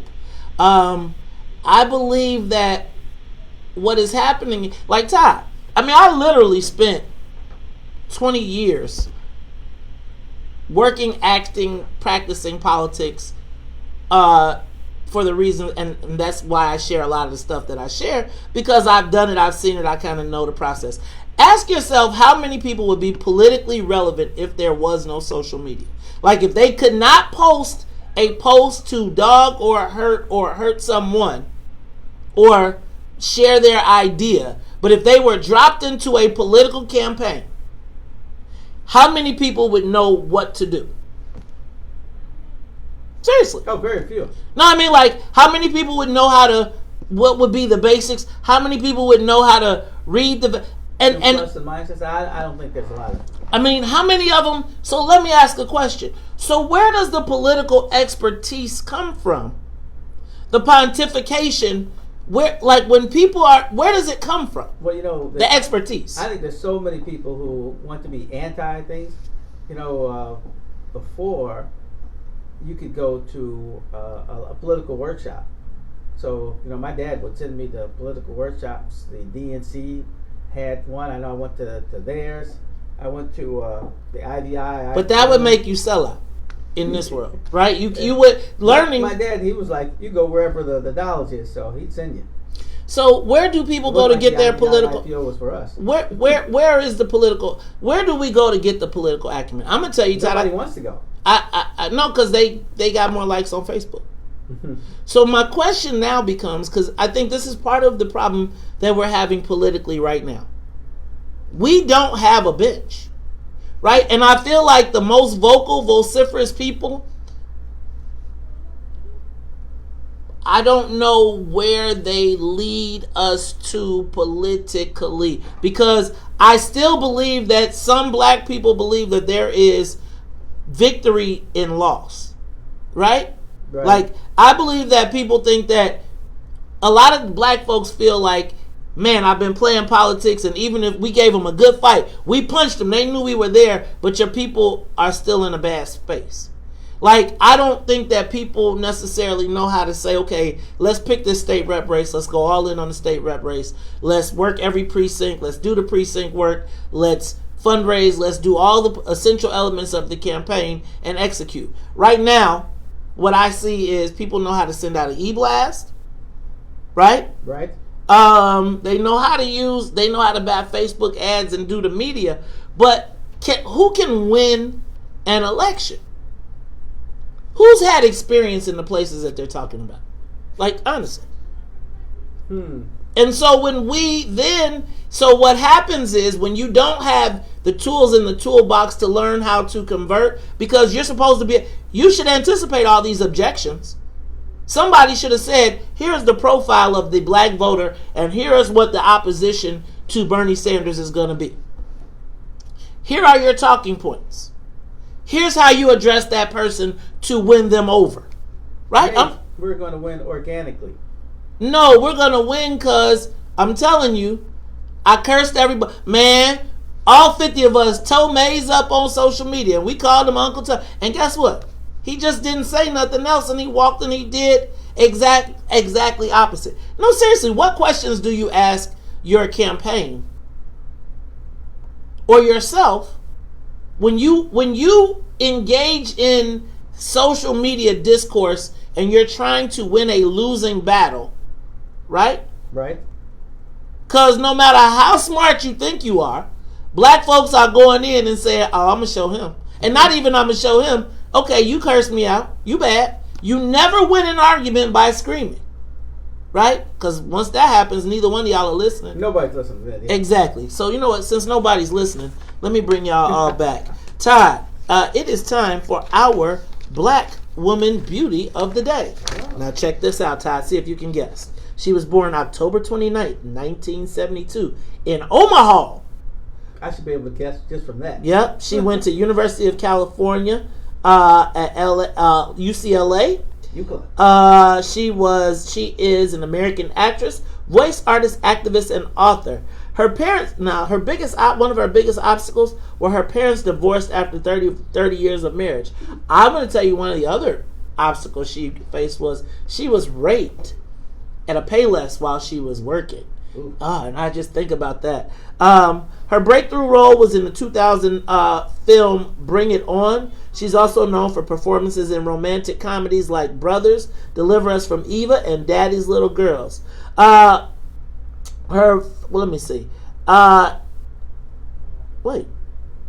Okay, y'all got two of these on here. See, you know this one. They got two different people running together. You know what? This that stuff I be talking about. All right, so Todd, can you take a guess? Let me tell you what. She was also in Cradle to the Grave, Neo Ned, Cadillac Records, Top 5, and Being Mary Jane. Now, if you can't figure that out, you must not have any women in the house. So her parents aren't famous. Gabrielle So, Union? aha!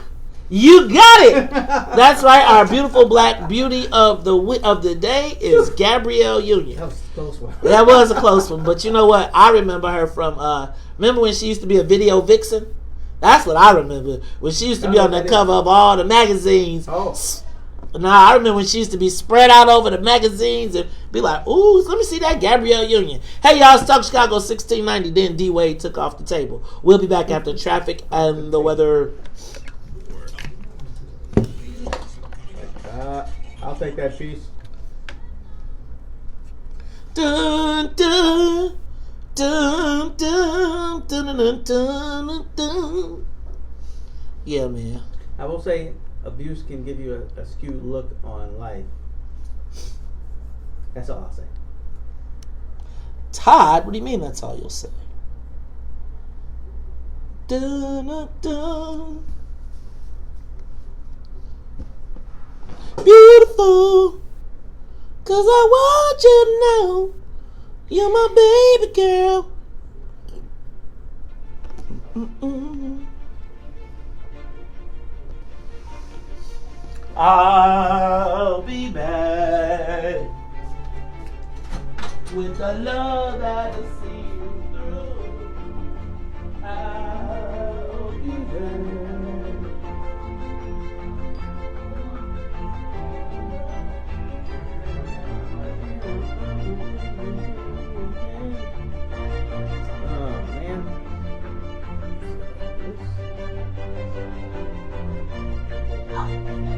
Oh, cancel.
Doom. What's the garden list? Not yet. Thank you.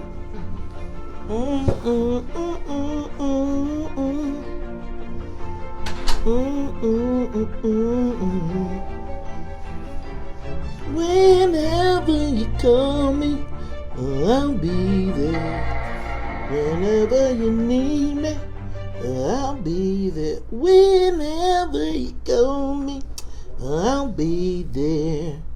I'll be around. Wow, wow, wow, wow, wow, wow.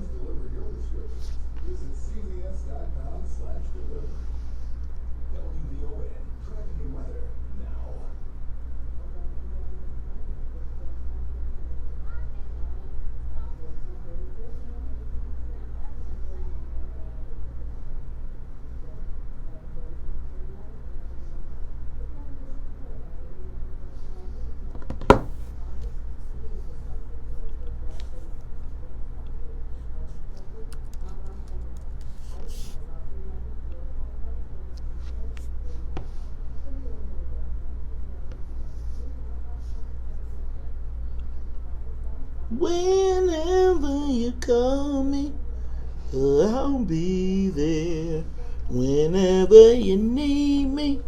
I'll be there whenever. Can you get that top?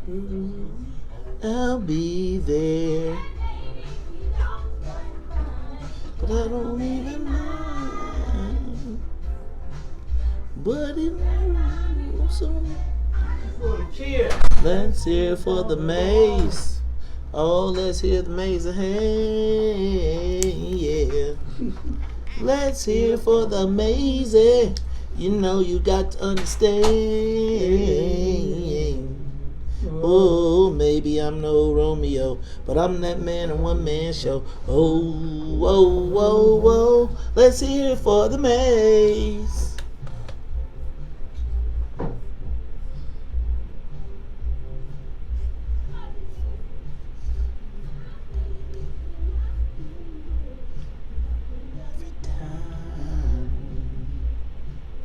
But loves me, and always have a real good time.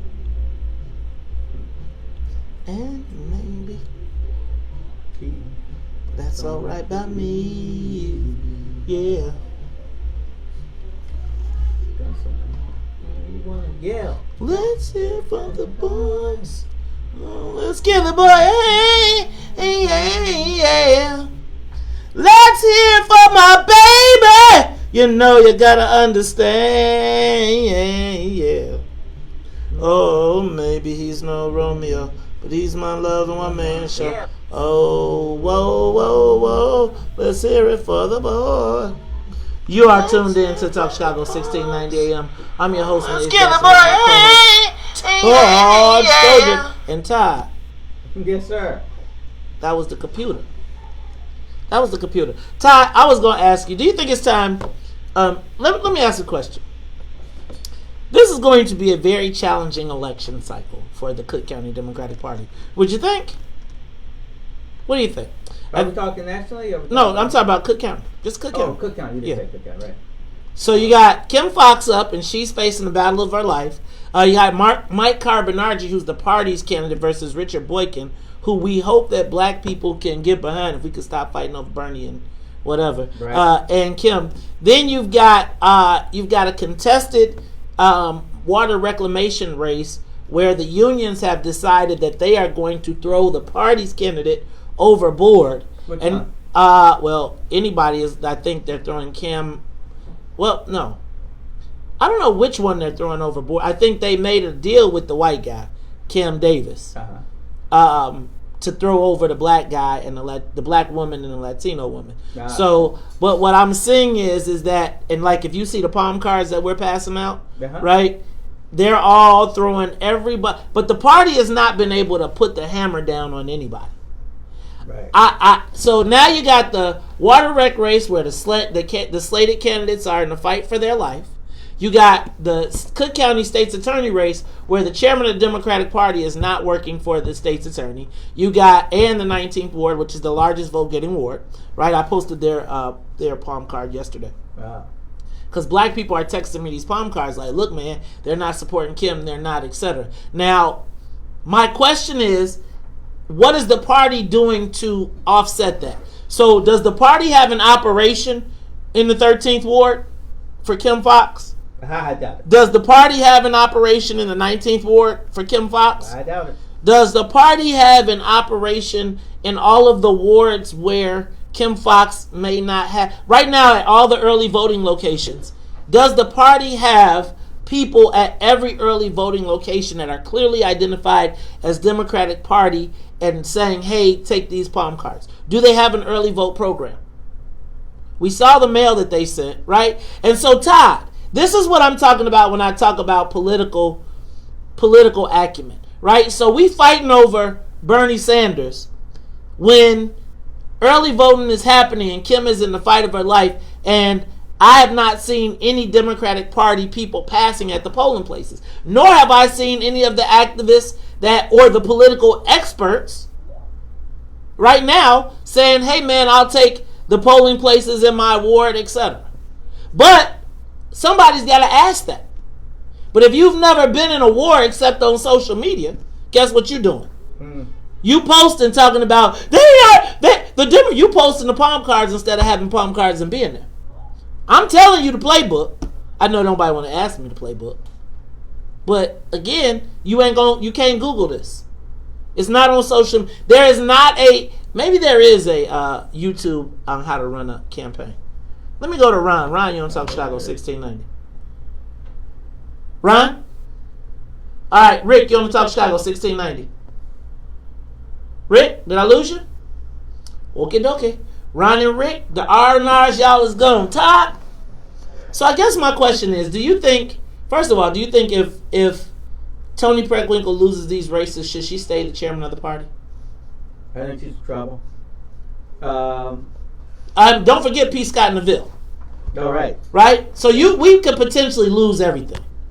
And then think about it. She sided against the black people, and now the black people are on the other side of her. So she's got white losses and black losses to be worried about. Yeah, I don't think she can stay in. The only question is, who wants to be the chairperson? Who wants to be the chairperson? I don't see it. Why would you want to? Good for us. Why would you want to be the chairperson if the chairman of the Democratic Party of Illinois is working to undermine you? It's kind of crazy, and nobody will say anything. Hey, y'all, it's Talk Chicago 1690. When we come back, we're going to talk to Amisha Cross with our Washington, D.C. update. The talk of Chicago and the voice of the nation. Let's hear it for the ladies. Oh, you got to understand.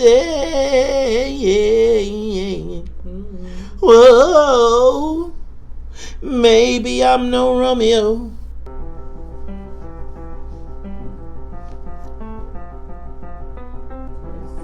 Something in the sheriff's office needs 500 correction officers. That many correction officers. I thought they was empty in the jails. Maybe people are retiring. Yeah, maybe.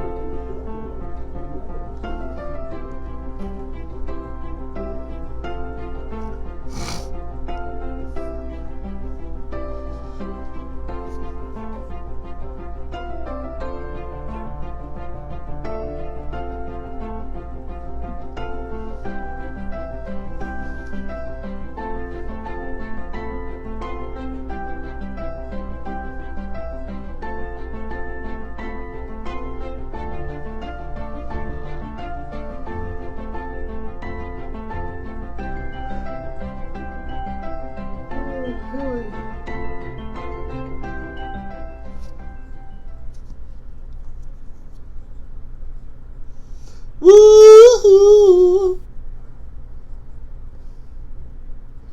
Yeah.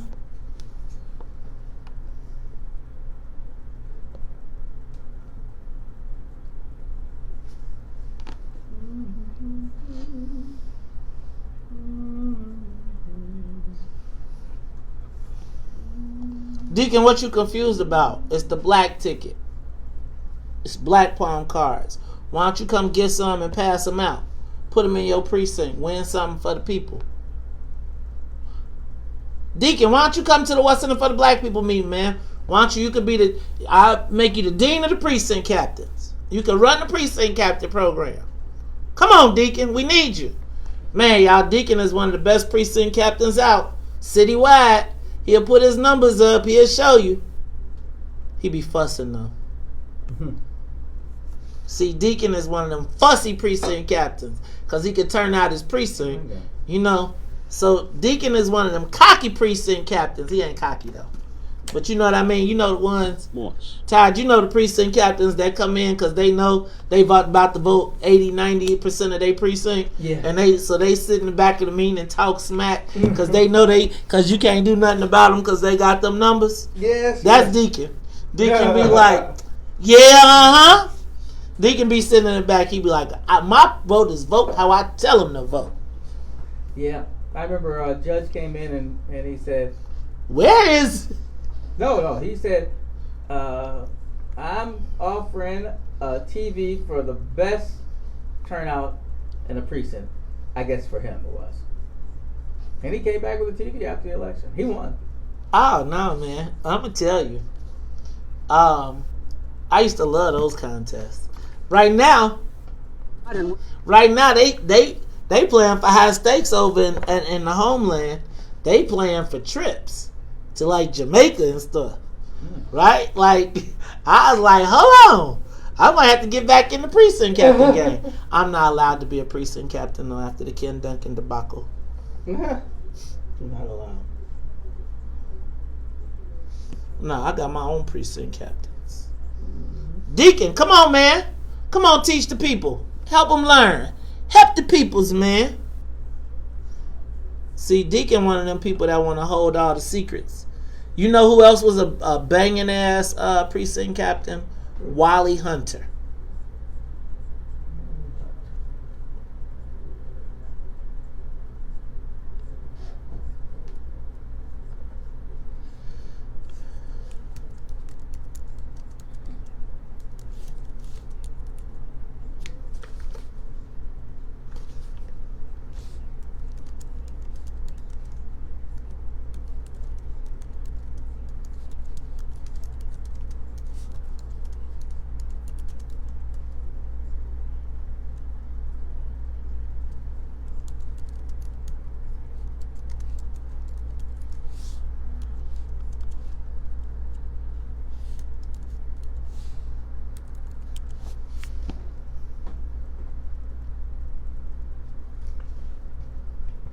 The state of Illinois.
Oh my God.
Rise and shine. Wake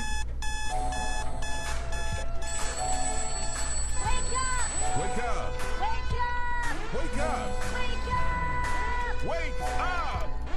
Wake up! Rise and shine with the WVON Morning Show. Wake up! Wake up! Wake up! Featuring Maze Jackson. Do you understand the words that are coming out of my mouth? The WVON Morning Show. Wake up! Call 773-591-16.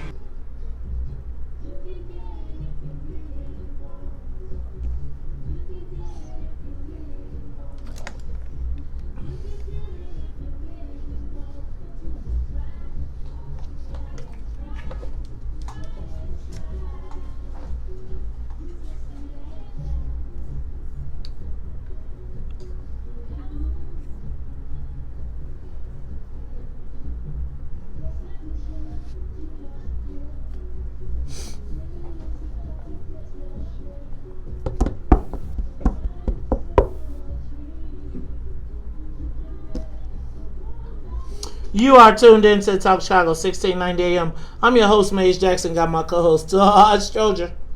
Hey, Todd. Got to say what's up to the rest of WVON Morning Show team. Yeah. What's up to Jennifer Thompson in the newsroom, as well as Sonia Escobar. She rebelling over here. I don't get Todd, what's that one, Sonia? You know what? I'll figure it out. It's going to come to me. But hey, Todd, that was Jimmy Cliff? No, that's Jimmy Cliff? I thought that was a woman. I thought it was a white dude. Hey, you always think it's a white dude. Hey, man, that's just me. That's my revenge. All right, y'all. So, hey, y'all, but you know what? Usually on Mondays, the Soul Plane takes a layover in D.C. But since I got kicked out the pilot seat yesterday with no warning, we decided that we were going to talk to Amisha Cross today because it is Super Tuesday Part 2 today. And I wanted Amisha, first of all, Amisha, how you feeling today? Uh-oh. Now, Amisha, so I'm going to run through my little list and then we can go from here. And you can tell me where you want to start. So, first of all, tonight is Super Tuesday 2. Will this make or break Bernie? If he doesn't run away in this race, is it pretty much over for him? What are the pros and cons of both candidates? Like, what are they? Because it's down to pretty much a two-person race, and then Gabby Tulser, who is like, you know what? I can't let my 5 minutes of non-fame go away just as quickly. Plus, if Bernie loses tonight, is it over? And even if Joe Biden does win the Democratic nomination, can he actually beat Trump? And then my real question is this... Oh, wait. I want to ask about the endorsements because I heard them say that the two most prominent black leaders in the country, Cory Booker and Kamala Harris, have endorsed Biden. And I wanted to know, when did they become the most prominent black people in the country? Is it because they lost? And then finally, Amisha, do you think the Democrats are more concerned with beating Bernie than they are Trump?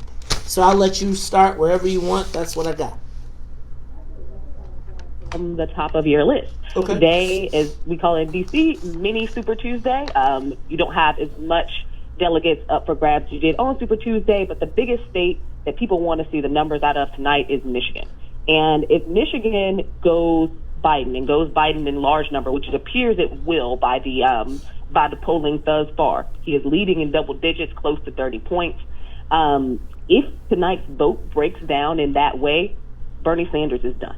There is no way that he is able to, make that delegate math work. So I you know what, and so, but Bernie Sanders, last time they said Bernie Sanders wasn't going to win, and he kind of ran away with Michigan. What's different this time? We're not in 2016. A lot is different. You told me. He's not running against Hillary Clinton. He's running against Joe Biden, who has been shown, and right now it's evidence that he is bringing out that Obama coalition. It is evidence that he is bringing out a lot more black voters than Hillary Clinton was actually able to bring to the polls in the primary. And everything about this race looks different. And to one of your latter points, I think there are a lot of people this cycle who want to see, particularly minority voters, who want to see someone go against Trump. They want to see Trump out of the White House. And I think that they are also very keen in on the understanding that Bernie Sanders does run a risk to those down ballot races. And if Democrats want to maintain power and control in the House, if they have any hopes of gaining any Senate seats in the future, they want to have someone at the top of the ticket who is a Democrat. Now, talk to me about Bernie, because, we were just having this big debate. Why is Bernie not doing so well with black people, considering, he did endorse Kim Foxx. He did offer to give free tuition and all that. Why are senior black voters not going for him, and why aren't black millennials actually turning out to be supportive of the guy that they show up for the rallies for? Black millennials aren't turning out to be supportive of any candidate. Thank you very much. Showing up, like it is what it is. But to your first point, what we're seeing here is a Bernie Sanders who's running a different campaign than he did in 2016. Bernie decided that he was going to select which minority he was going to showcase value towards and which minority group he was going to fund. In terms of outreach, in terms of turning out the vote, that wasn't black people. That was Latinos. And it's not paying off for him. So we just have to be point blank there. He chose a group, and the group that he chose was Latino voters. It worked in Nevada. It has seemingly not worked in any other state. Because black people are the base of the Democratic Party. Well, that's And interesting, though, somebody but needs to tell socialists, Bernie Sanders. Go ahead. in our city council, we have 6 socialists, and they're all Latino. Isn't that right? Yeah, but that's because black people ain't voting for no damn socialists.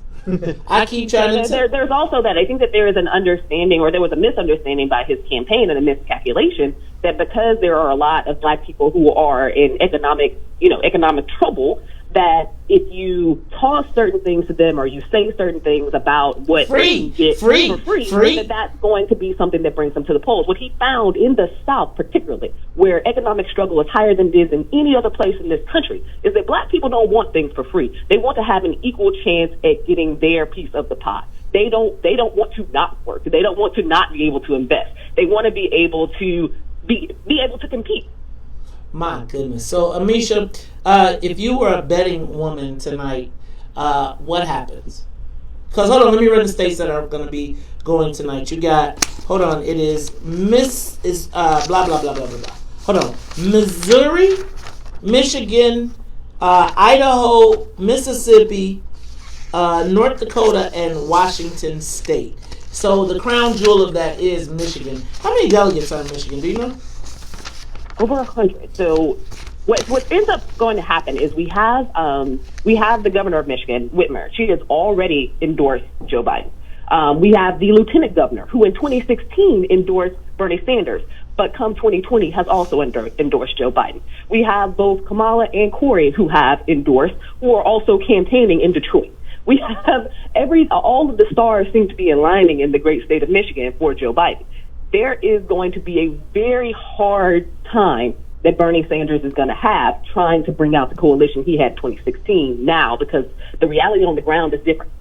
Let me ask you a question, Amisha. And I was going to say, I was at a campaign briefing, and I was told that Trump still has the largest expandable voting base, because the largest expandable voting base right now is white men who do not have a college degree.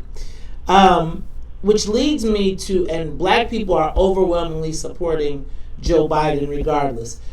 I am curious, I got 2 things. Well, does Joe Biden owe black people a black running mate?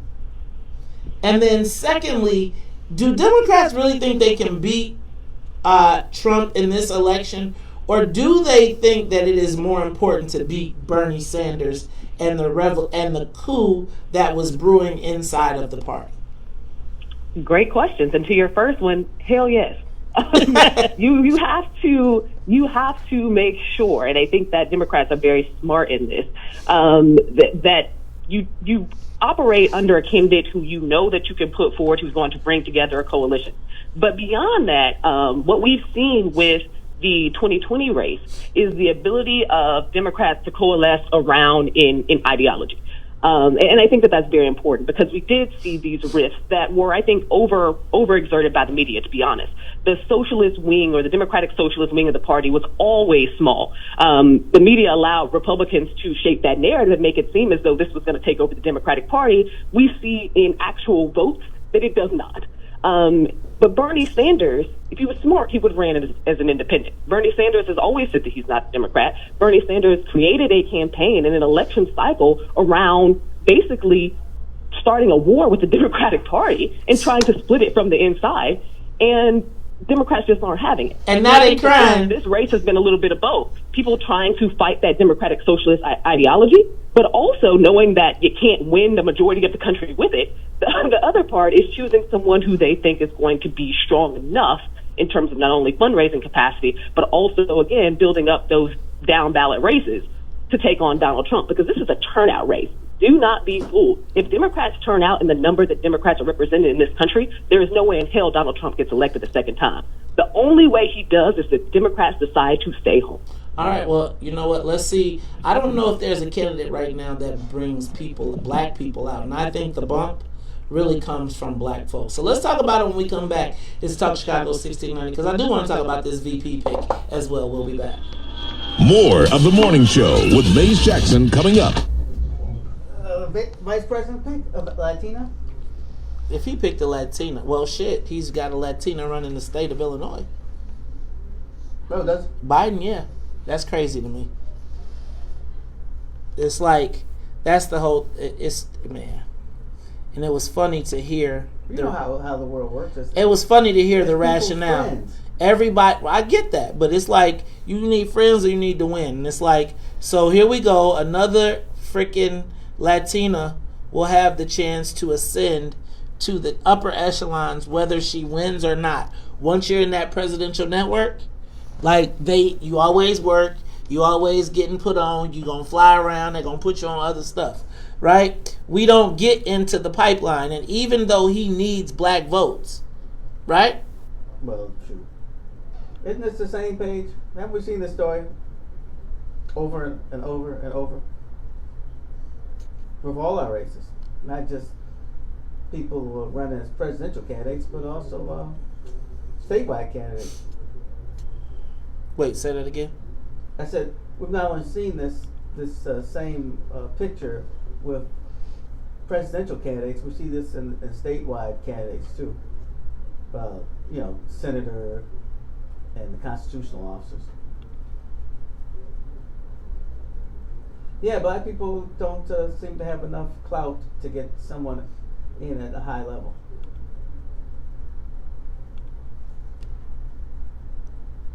I always say, unless you cut somebody down at their knees and let them see you actually doing it, they're going to take it for granted over and over again. There comes a point where you got to say, okay, this has to stop.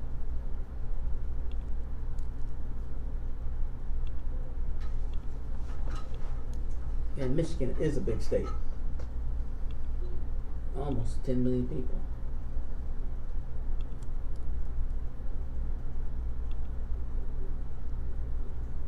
Michigan is good for your family.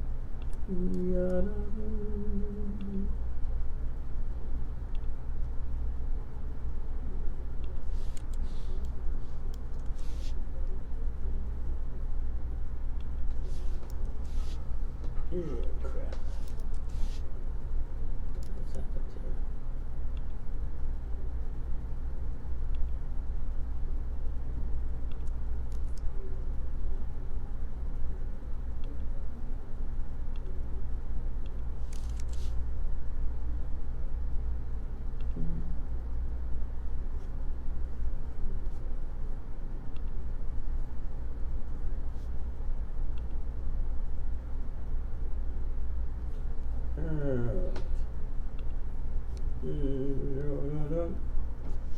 I would like to see the State Central Committeeman say something. The talk.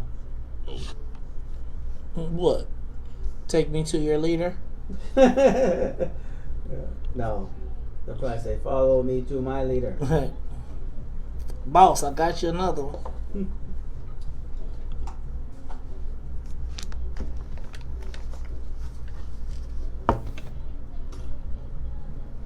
Time for you, oh baby, baby, baby. I got so much love in me. Oh baby, baby, baby, baby, baby. 'Cause if you're gonna get me on, you got to love me deep where you want my heart and all my time. Well, it won't be there if you can't deal with my mind. But you're gonna be with me, won't settle for less. I require plenty conversation with my sex. Long as you know that I can have any girl I want to, baby. That's actual and it's factual. But still, I choose you to be with me, and we're gonna, so you better not break it up. Oh,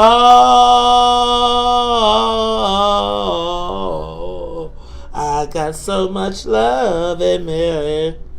That be down, baby, baby, baby. Mind if you're gonna get me on.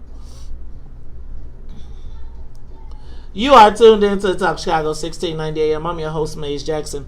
Got my co-host, Taj Stroger. But Todd, we are talking to Amisha Cross with the Washington, D.C. update. Amisha, so got a question.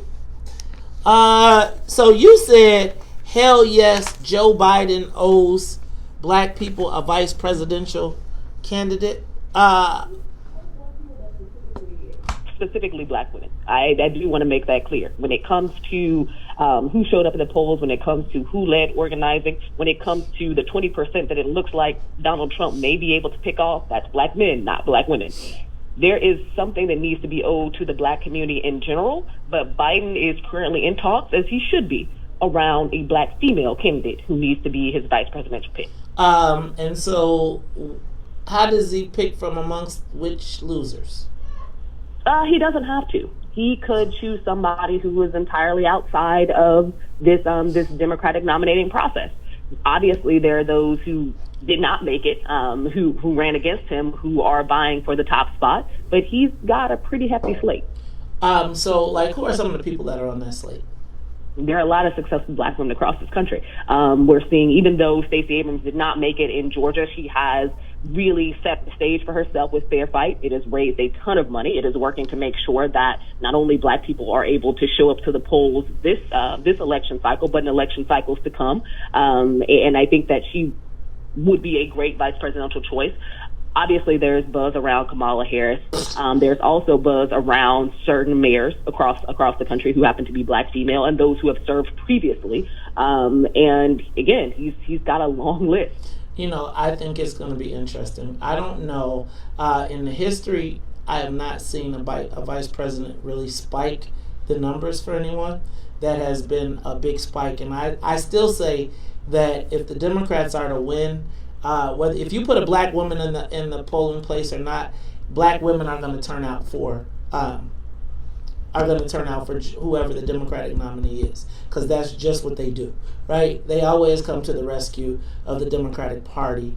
And I think the black males that you are seeing that could be persuadable are part of that crew that is probably tired of hearing that we ain't had nothing to do with the black success in the Democratic Party. But again, I still say that the battle is not for black people or for women. The battle is going to be for white males without a college degree. And so how does a black woman help Joe Biden? I disagree with you there, because aside from that, the coalition is going to be black women, Latino women, women of color in general, well, people of color in general, but also white women. The core of the Democratic base when it comes to especially modern elections has never been white men, college educated or not. Those white men have a very strong tendency to vote Republican. Trying to win them back is like chasing fool's gold. I think that the Democratic Party has become a lot smarter and needed to when it came to understanding that this is not your base, and that base that feels like America is leaving them behind because of all the people of color and their levels of success today ain't coming back. I think the people of color argument does not necessarily work for black people. But I'm gonna just say this. I think that we heard Tom what's the guy that came in after Obama? The Democratic Tom Perez, and he kind of said the same exact thing. We're not going to be the coalition of black people. We're going to be the coalition of people of color, and we're going to mix all these people up. And guess what?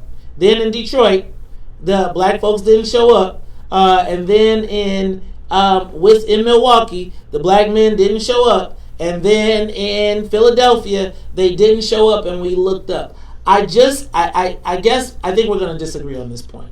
I think that there has to be, I don't think that let me back up.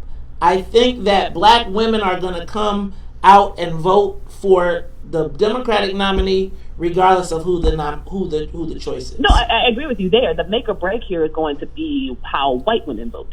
Because what we saw in the last election was that a very large percentage of white women, despite all of the grab your by whatever comments and everything else that came out from Donald Trump, white women overwhelmingly supported Donald Trump. That was something we did not see in the Obama election or in any of the most recent Democratic elections. They were the make or break. Obviously, the road to the nomination runs through the black community. But when it comes to the actual November election, we have to pay attention to how white women vote. I think that, again, white women have a choice. black people don't. Black people are going to come up and so I feel like white women, again, that's another one of those narratives where, again, if you ignore the base, right, which is the black folks, white women, like last time, even through Donald Trump said he grabbed them right up in the crotch, white women still voted at 1/3 of white women still voted. They're still going to do it. And I don't know that a black woman, I don't know that Joe Biden paying back a black woman inspires white women in the suburbs to vote. But I guess, Amisha, that's where we'll disagree on that point. So I guess now, Amisha, what do we expect tonight? So do you think Bernie concedes tonight if he loses? Does he concede in the next couple weeks, or does he keep going? Absolutely. There's no path for Bernie if he's not able to at least come close or take Michigan. It's over. And then my question: if Michigan is over, will the Bernie Bros and the Bernie Sanders? Because this is the other part of my concept. So will Bernie's people turn out for Joe Biden, or will they do like they did last time and take their ball and go home? I'm betting they're going to take their ball and go home. That's the question that everyone's asking. I believe that if Elizabeth Warren wants to come out, not to put too much pressure on her, but everybody else is doing it anyway, so she knows it's there. If Elizabeth Warren was to come out and endorse Biden, I think that would push some of the Bernie Bros to actually come out and be more supportive. With that withstanding, I don't see this as a group that cares as much about solidifying the Democratic base as it is one that is more concerned with shaking things up and changing what it means to be a Democrat in this country. With that being said, I think a lot of them would choose to stay home. So if a lot of them choose to stay home, right, then that does a black female bring them back to Biden? Right? Considering the fact that Bernie Sanders, after he lost handedly in the South, has gone out and said that black people are the establishment now, I don't think so. That's my point. This is my point. By the Bernie folks. The Bernie Bros. Black people who are voting in another direction. Got it. The Bernie Bros aren't coming back. Right? And so what Joe Biden's got to do is figure out how does he appeal to those white men that Bernie is going to leave behind, because those white men are the same racists that be attacking, what's her name, Simone Sanders now. Hey, but Amisha, it's always good to talk to you. Tell people how they can catch up with you. Absolutely. You can catch me on all things social at Amisha Cross. Thanks, Maze and Todd. I love talking to you. We'll be back. So again, she proved my point, right? So if Joe Biden, the record numbers of turnout that we're seeing right now is because Bernie and Biden are in the race. If, let's just say, 1/4 of Bernie's voters don't turn out for Biden, Biden is sunk. Remember, Biden's not going to get the Obama bounce. He's got a bounce maybe, but he ain't getting the inspired turnout that black people where they were voting at 80 and 90%, right? That's not happening. So now, if I'm Joe Biden and I know I got the black women on lock, because as mad as you want to say they ain't going to vote for Donald Trump, they ain't got nowhere to go. So I don't have to cater to them. Yeah, it sounds good that we owe them, but we don't. We really don't. Now, if I'm going to lose the Bernie Bros fit in the same group as the Trump Bros, the uneducated white man, right? They're not necessarily completely ideologically the same, but that person has the same thing. The uneducated white Bernie voter is sitting on his couch just like the uneducated white voter for Trump. Never thought about that. It's because I do this. But again, so when she says that the Bernie voters are going to sit home, a black woman doesn't bring them back. A white male candidate that ain't never had a girlfriend brings them both back. But that's okay. I know, I'm a chill.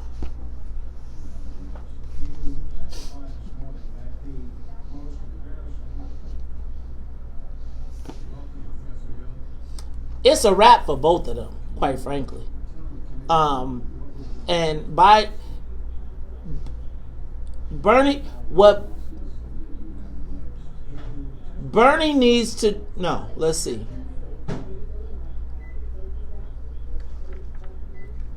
So Bernie has to become more moderate in a general. Did you say Bernie didn't have a girlfriend? No. Oh. No, I said Bernie appeals to the white. Bernie appeals to the white couch dweller who ain't got a girlfriend. Yeah, I can see that. Trump's voter that is the expandable base is the same group. They just identify with Trump. So if you find a white male, like say a millennial white male who is not asexual, but you know what I'm saying, that's mad at the whole blah blah blah. There's a lot of that asexual thing going on. Exactly. Right? And it's the, what do they call it, the forced celibacy and all that bullshit. Yeah. But you gotta find somebody that hits that target. It's like it's again social media. Like I feel like it's like you can't take the first answer, because the first answer is the simplest answer is usually not it. Black woman VP is not necessary to win. A black woman VP drives away the white men, the Bernie voters. The Bernie bros ain't coming out for a black woman. Yeah, a black woman ain't motivated. A black woman does not inspire white women to come out and vote. Sorry, y'all. Y'all gotta stop, man. Y'all, I feel like I had taught y'all. I be teaching y'all. Y'all don't be listening. Okay. A black woman, when I have the black women vote on lock at this point, I don't need to do anything to bring them in. They're going to come. Bernie Sanders is my biggest opposition, and if I sit him, he fractures the party. I gotta have the party together. Trump is looking to go get those, pick up some of those Bernie voters that were disgruntled, because they just want to blow up the system, and uneducated white men. 312-374-8130. It's right there on the screen, man. That I could see it, and I ain't got no glasses on. So it's okay though. I know y'all don't want. Right, exactly. There's not a black woman that could inspire a surge in the black community. That Stacey Abrams is a creation. Right? She's a creation. Right? It's like she was put together and she's been bred to be this thing that, and again, I'ma just tell you, that ain't who the brothers are voting for. I'm just telling you. Stacey Abrams is not, like, I'ma tell you, if it's a female vice president, she cannot fit no stereotypes for me. I'm just sorry. I never heard her speak, but I think you're absolutely correct about the guys who are complaining about Biden over Sanders, the black guys that I see on Facebook, are the same guys who say, well, Trump's doing things for you. Why aren't you supporting him? So I agree with Mays that, I mean, there's a certain group who become Trump people if it's not Bernie. Ty, could you get the phone? They're just looking for something different. Jesus.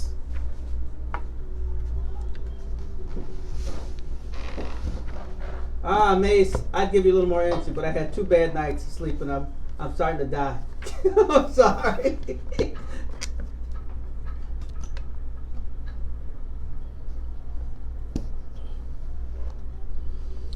You are tuned in to Talk Chicago 1690 AM. I'm your host, Mace Jackson. Got my co-host, Todd Stroger. Todd, I had a whole show planned, but I'm going to just go ahead and roll with this. Okay. Todd, so does Joe Biden owe black people a black VP because they saved him? Let me just tell you, I don't think that he does.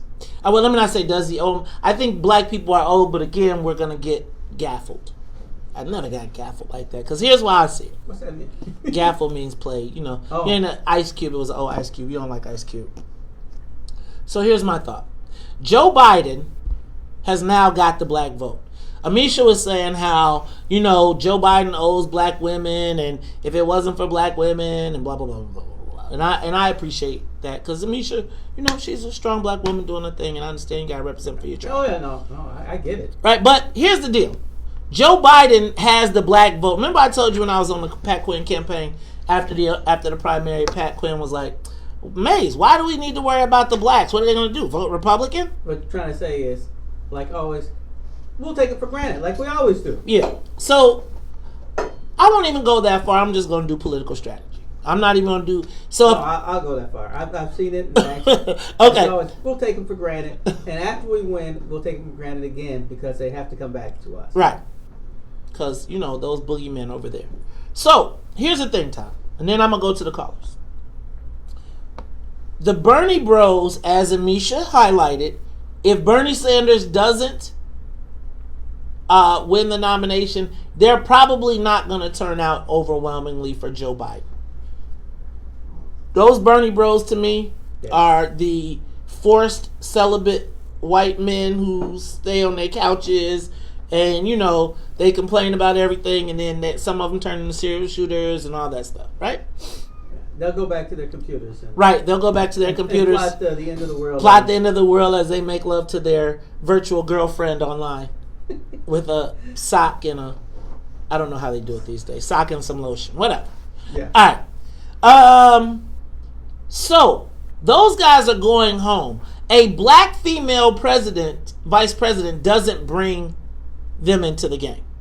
Those Bernie bros aren't coming back, nor are the white uneducated men that Donald Trump is seeking. I'm going to tell you that the voter pool, the undecided voter pool, will be the Bernie bros and the unregistered Trump voters, right? Mm-hmm. That to me is going to be the decision. I think white women in the suburbs, for the most part, will do what they always do. 3/4 of them will go, well, no, not what they always do. What they did, a quarter of the white women in the suburbs will go to Trump, but they will stick with their white men because Donald Trump is no different than the white men that they've known growing up their whole entire lives. Yeah. He ain't saying nothing that offends them. He's offending us, but he ain't offending them. Right. So, it's all personal. Now at this point, the math where people feel like Joe Biden should give a black vice president, that's not really that's not his way to win. His way to win is to find somebody who can attract those Bernie bros back, as well as cut into the people that Trump will be bringing in, which are the uneducated white men. I think that if black people are waiting who for... will that be? What? I mean, who can he? Well, it ain't going to be nobody black. No, it won't be anybody black. I mean, do you think about the Bernie bros. Think about the white 20-something, 30-something, 25 to 30-something year old flannel shirt wearing white kids and how they act. They are Tony Hawk? To me, they're racist. They just think they're not. Right? Oh, you mean the progressives? Exactly. Right? When you think about how, just how they react, how they respond, how they talk to, I think they do think less than, but it's like because we're Bernie bros and because we're socialists, we're all the same. Mm-hmm. But no, it's not the same. So let's go to the phone lines. Let's go to Rick. Rick, you're on the top of Chicago, 1690. I think in terms of Biden, the thing about Bernie, he did endorse Tim Fox. And what I'm trying to say is we need to see if Biden has any coattails for help us in our local races. All politics is local at its basis. So what I'm saying is we need to pressure him to get some local endorsement for our aspirations here against Tim Fox. And that's what the people locally ought to be in his ear. And is there going to be a slate from What's in It for the Black People? There is a What's in It for the Black People slate. It is available online. You can also come pick up your palm cards at 2907 South Wabash. Tonight we'll have them to distribute. Rick, I'm going to have to disagree with you, though. I think all of these national endorsements locally are really political shenanigans, right? They help both sides, i.e., they use them to try and gain credibility with those places. But I don't know that Joe Biden supporting in a state representative race. I know y'all got used to that with Obama doing it, but I just don't know that that endorsement makes that much difference. Does somebody's whose endorsement makes a difference to you? Do you think Jesse Jackson's endorsement makes a difference to Joe Biden in Illinois? That would be interesting. Let's go to Mike in Woodlawn. Mike, you want to talk Chicago? Hey, good morning, Mike. Jesus Christ. Mike, you Mike, I'm Mace. Good morning. I know, right? Good morning, Mace. Good morning. Hey, you know what? To be honest, in my opinion, I'm not interested in a black VP. I want him to do the same thing Trump is doing. Appoint a bunch of young black judges, particularly a black woman Supreme Court justice. And when I say black, I mean C.B. Foe, Dorothy Tillman, blacker than black, blickety black female judge. I'll let you comment. I'll hang up. So let me say this. I think that we get sent off. If we didn't learn anything about the vice, the lieutenant, those are pacifiers for us, right? Essentially, the vice president is probably the least powerful job in Washington, right? It's like we get excited over the symbolic victory. Remember when I was talking about, like I told you we traded some political power for a title and some parties. The vice president will get to go to all the parties and they will be photographed and we will love all of that. But you want to impress me? Tell Joe Biden to say he thinks that Jim Claiborne, what was his name? James Claiborne? He should be the Speaker of the House. Now, you want to impress me? Say you on that. Say we need to tell Nancy Pelosi she need to step aside because she couldn't do what Joe Biden did. And all it, right? Like, we get excited for the things that have no power. They give you know what? The vice president pick is symbolic, and I think we need to not be looking at that. Let's go to Jay. Jay, you want to talk Chicago? Mays, Todd, I got a sincere question I want to get from my own understanding about you. Before I do that, to answer your previous question, the other caller before me is kind of like correct. Technically, if Biden, if he should win, would have picked to me a Elizabeth Warren or a Bernie, he'd have a sure shot, or even pick Michelle Obama. I think even the white women might go for him, or make Michelle Obama Supreme Court justice. That might work. Here's a question I have for you, Mays. Exactly what did you feel about the FDR's New Deal? FDR's New Deal? Yeah. I'm going to tell you, honestly, I can't really react too much to it because I didn't participate in it. I mean, it sounded I know good. you weren't around when he did it, but we're all, I mean, I just wonder, what do you know about it? Tell me what's the question you're trying to get to? Well, it's this. The New Deal the FDR had is exactly the same thing that Bernie has. I'm trying to figure out exactly what it is you have objection to that, if you knew anything about the New Deal, and what's so bad about being a socialist since black folks never get a chance to be anywhere near capitalist if we don't start. Can I ask a question? Tell me why I should be a socialist. Tell me why. Well, don't tell me why I should be against. It's not about being a socialist. The question I would ask any Christian, was Jesus a socialist or a capitalist? No, brother. Jay. To answer your question, go ahead. No, tell me why a black person should be a socialist, not why they shouldn't be a capitalist. Here's the answer. You want an answer? Yes. It's not a choice between being a socialist or a capitalist. It's not one has to be one or the other. Just for black people in particular, capitalism has many wonderful functions. We all live with. I asked you about socialism, but the answer comes down to this: we're not in a position as black people to get to be a capitalist position yet. Till we have the social equity we need to get there. FDR's system, Bernie's system, will at least get us on even footing, so we can then compete in the capitalistic system of enterprise. That's the answer. I don't think that socialism is going to is not going to be put in place to foster capitalism. I don't know if that works together. Like, I think capitalism, it makes you get to the top. Let me go to Edward. Edward, you want to talk Chicago, 1690. Oh, you know what? What's up? You know what, brother? I'm going to hold you because I got to go to traffic and weather, but I'll make you the first call when I come back. That's brother Edward Steve, trustee out in Dalton. We'll talk to him when we come back. More of the morning show with Mays Jackson coming up on the Talk of Chicago, 1690 WVON. There we go. What about FDR's New Deal? Did the stock market crash? Are people trying? You know what I'm saying? Like, I guess. No, it was the opposite.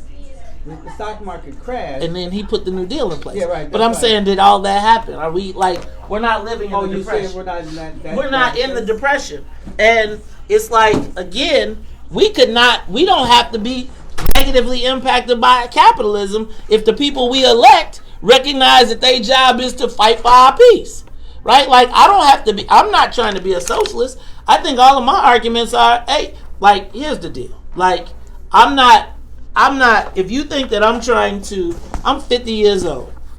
The fact of the matter is, I'm not picking up a machine gun and going out trying to start a physical revolution. What I would like to do is have an economic revolution where we don't have to be at the bottom of the economic rung. Now, again, I'll tell you, I have been blessed infinitely in my life. In spite of all of the things and the people that have come against me, realistically, I think it's hilarious to me the more I think about the conversations. It's like I don't feel like anybody sits down and says, aha, I'm going to conspire to negatively impact my community. Right? I don't think that even when somebody votes for something, I think that they are voting because they think they're doing the best thing or the best way that they know how. Right? I don't. Now, I think that some people don't have the same brain power. And you can run the game or you can say the same stuff. It's just like people fall for the vice president gig. And Lieutenant Governor? And Lieutenant, I mean, we felt like the Lieutenant Governor, like, again, this isn't a diss to the young lady. No. But if you are in government, you know that the Lieutenant Governor's job is not, I mean, it's innocuous. Yeah, there's nothing to do unless, there's a few little things, but there's really nothing major unless the governor says, I'm putting you in charge of this. And usually he gives them a pet project to do or whatever, but you get to go to all the best events and all the shit, right? And so, like,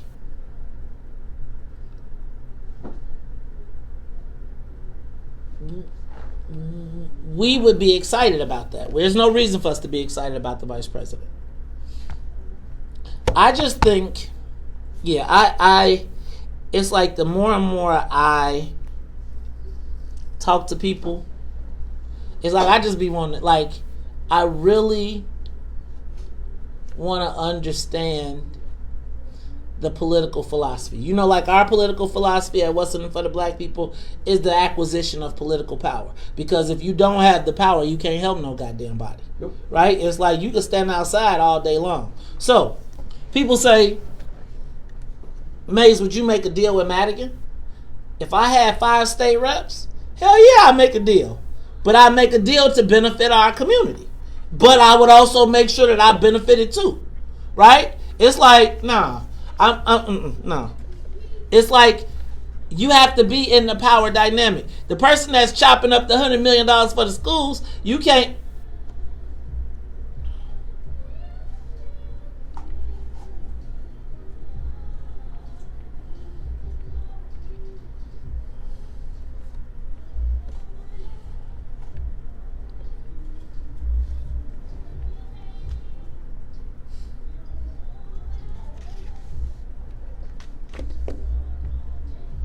You are tuned in to the Top of Chicago, 1690 AM. I'm your host, Mays Jackson.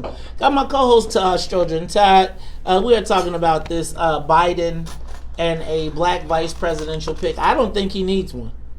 Matter of fact, I think you could keep the black vice president. I think that the position is really ceremonial in most cases anyway. Right? Like we try to... the Senate's 50-50. Right. You glorify, and if the Senate's 50-50, you still don't make your decision. You're going to vote the way the president tell you. Yeah, no, I mean for real. So I'm the president of the Senate today. It's 50-50 and I'm going to vote against the president. Yeah, no. That's not how it works. No, that's not going to happen. Because you won't be the running mate on the second go-round. Yeah. Right? But, I think that we sometimes don't look at politics politically. We look at politics emotionally. Right now, it's not about whose feelings it is. It's how do I get to the highest seat in the land. And if I already got the black people on lock, then I got to figure out how do I go get those other people. Brother Edward, you're on the Top of Chicago, 1690. That is Edward Steve. He is a trustee out in Dalton. Hey, I'm trying. Hey, man, when I'm coming to Dalton, man, I guess it's going to be Thursday, right? All right. Don't make me act up. Okay. Go ahead. I'm telling you, like you said, when you fall for the symbolic, when you get a black president, you get the first black woman vice president. You fall for that because you're not united enough. I'm born and raised in Pittsburgh. I got some hood family.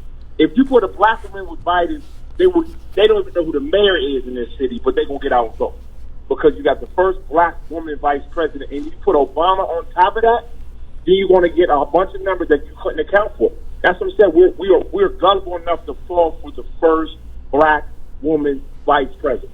Period. So I can hear you, but I think this, Brother Edward, it's not that I think that the black people that are gonna vote are gonna get out and vote.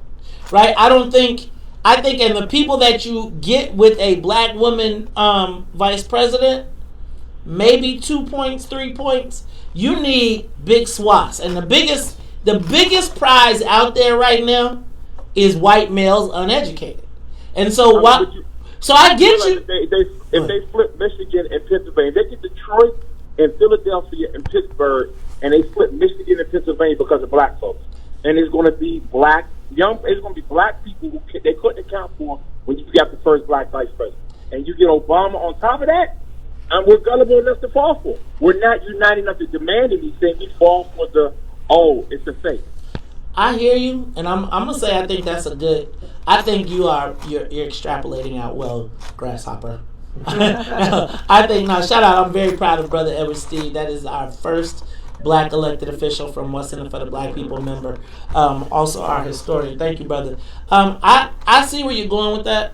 I just think that the numbers. I don't think that there's enough.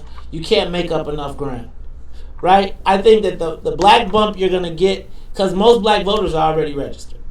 I would say that that's a rite of passage to get registered. Now, whether you vote or not, that's a whole another thing. And I don't think that there is a candidate out there, a first black woman, female vice president candidate. We already had the president. We did. It's like that's anticlimactic. But maybe you know what about that registering to vote? Mm-hmm. I was at the Board of Elections, and the guy came in and he was like, he wanted to do something. I can't tell you what it was.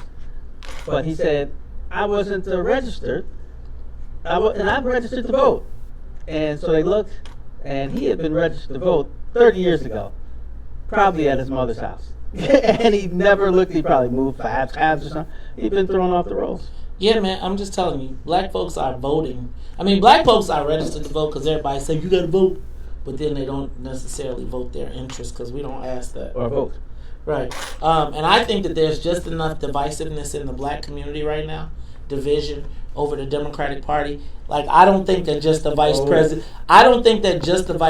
is enough. I mean, reparations is way up on the table, right? And it is. And I think that those are stumbling blocks for people like Joe Biden, right? Like Joe Biden is going to have to step in he's going to have to, again, Joe Biden is trapped because he still got to appeal to those white men. So now I got the black people I see are the same people who talk about Bernie. Talk about Trump. Yeah. They're like, Trump's doing things, how come you're not supporting him? Are the same people who are saying, well, if you're a Democrat, you got to go for Bernie. So that's why I think it's more important right now for the Democratic Party to beat Bernie Sanders than it is for them to beat Donald Trump. See, I think there's a lot. I think that right now the pool is weak. Right? I think the Democratic candidate pool is weak. I think they saw a bunch of people that in 4 years they could groom, get ready, and they could have a strong space. I think you got billionaires like JB and those types that are waiting for a shot, and they would like to see Trump get in. Right now. Right? Watching Trump get in.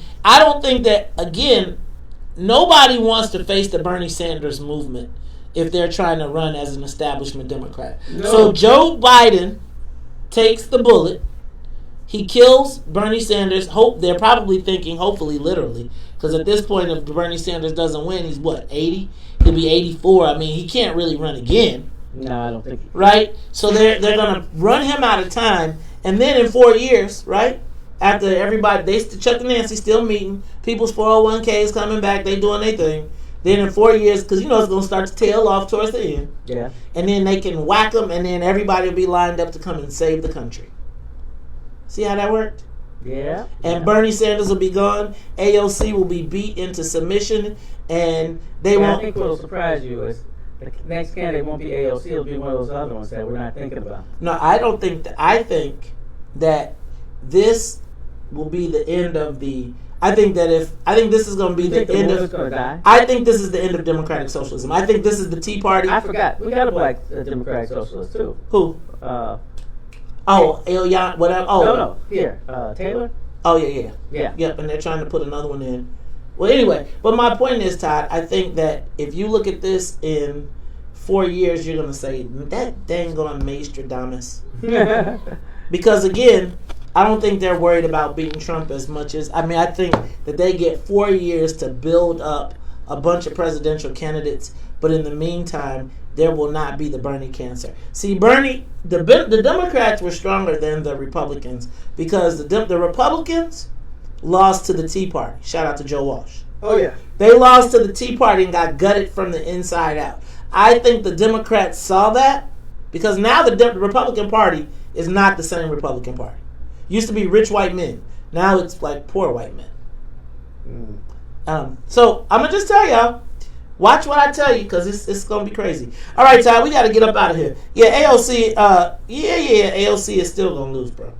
AOC, like after they get rid of this Bernie threat, then Nancy Pelosi will move to crush AOC. You ain't heard too much from AOC lately, have you? We'll see what the map does for her. We'll see what the map does. The map is going to do her in, just like it will a lot of people. Hey, that's why, so for Jennifer Thompson in the newsroom, for Sonia Escobar, she is the musical conductor of the Soul Plane. For my co-host, Todd Stroger, I am the host of the WVON Morning Show, asking every day, what's in it for the black people? And if you don't like it, you can still tell them. May said, we out of here. Peace. The talk of Chicago and the voice of the nation. 1690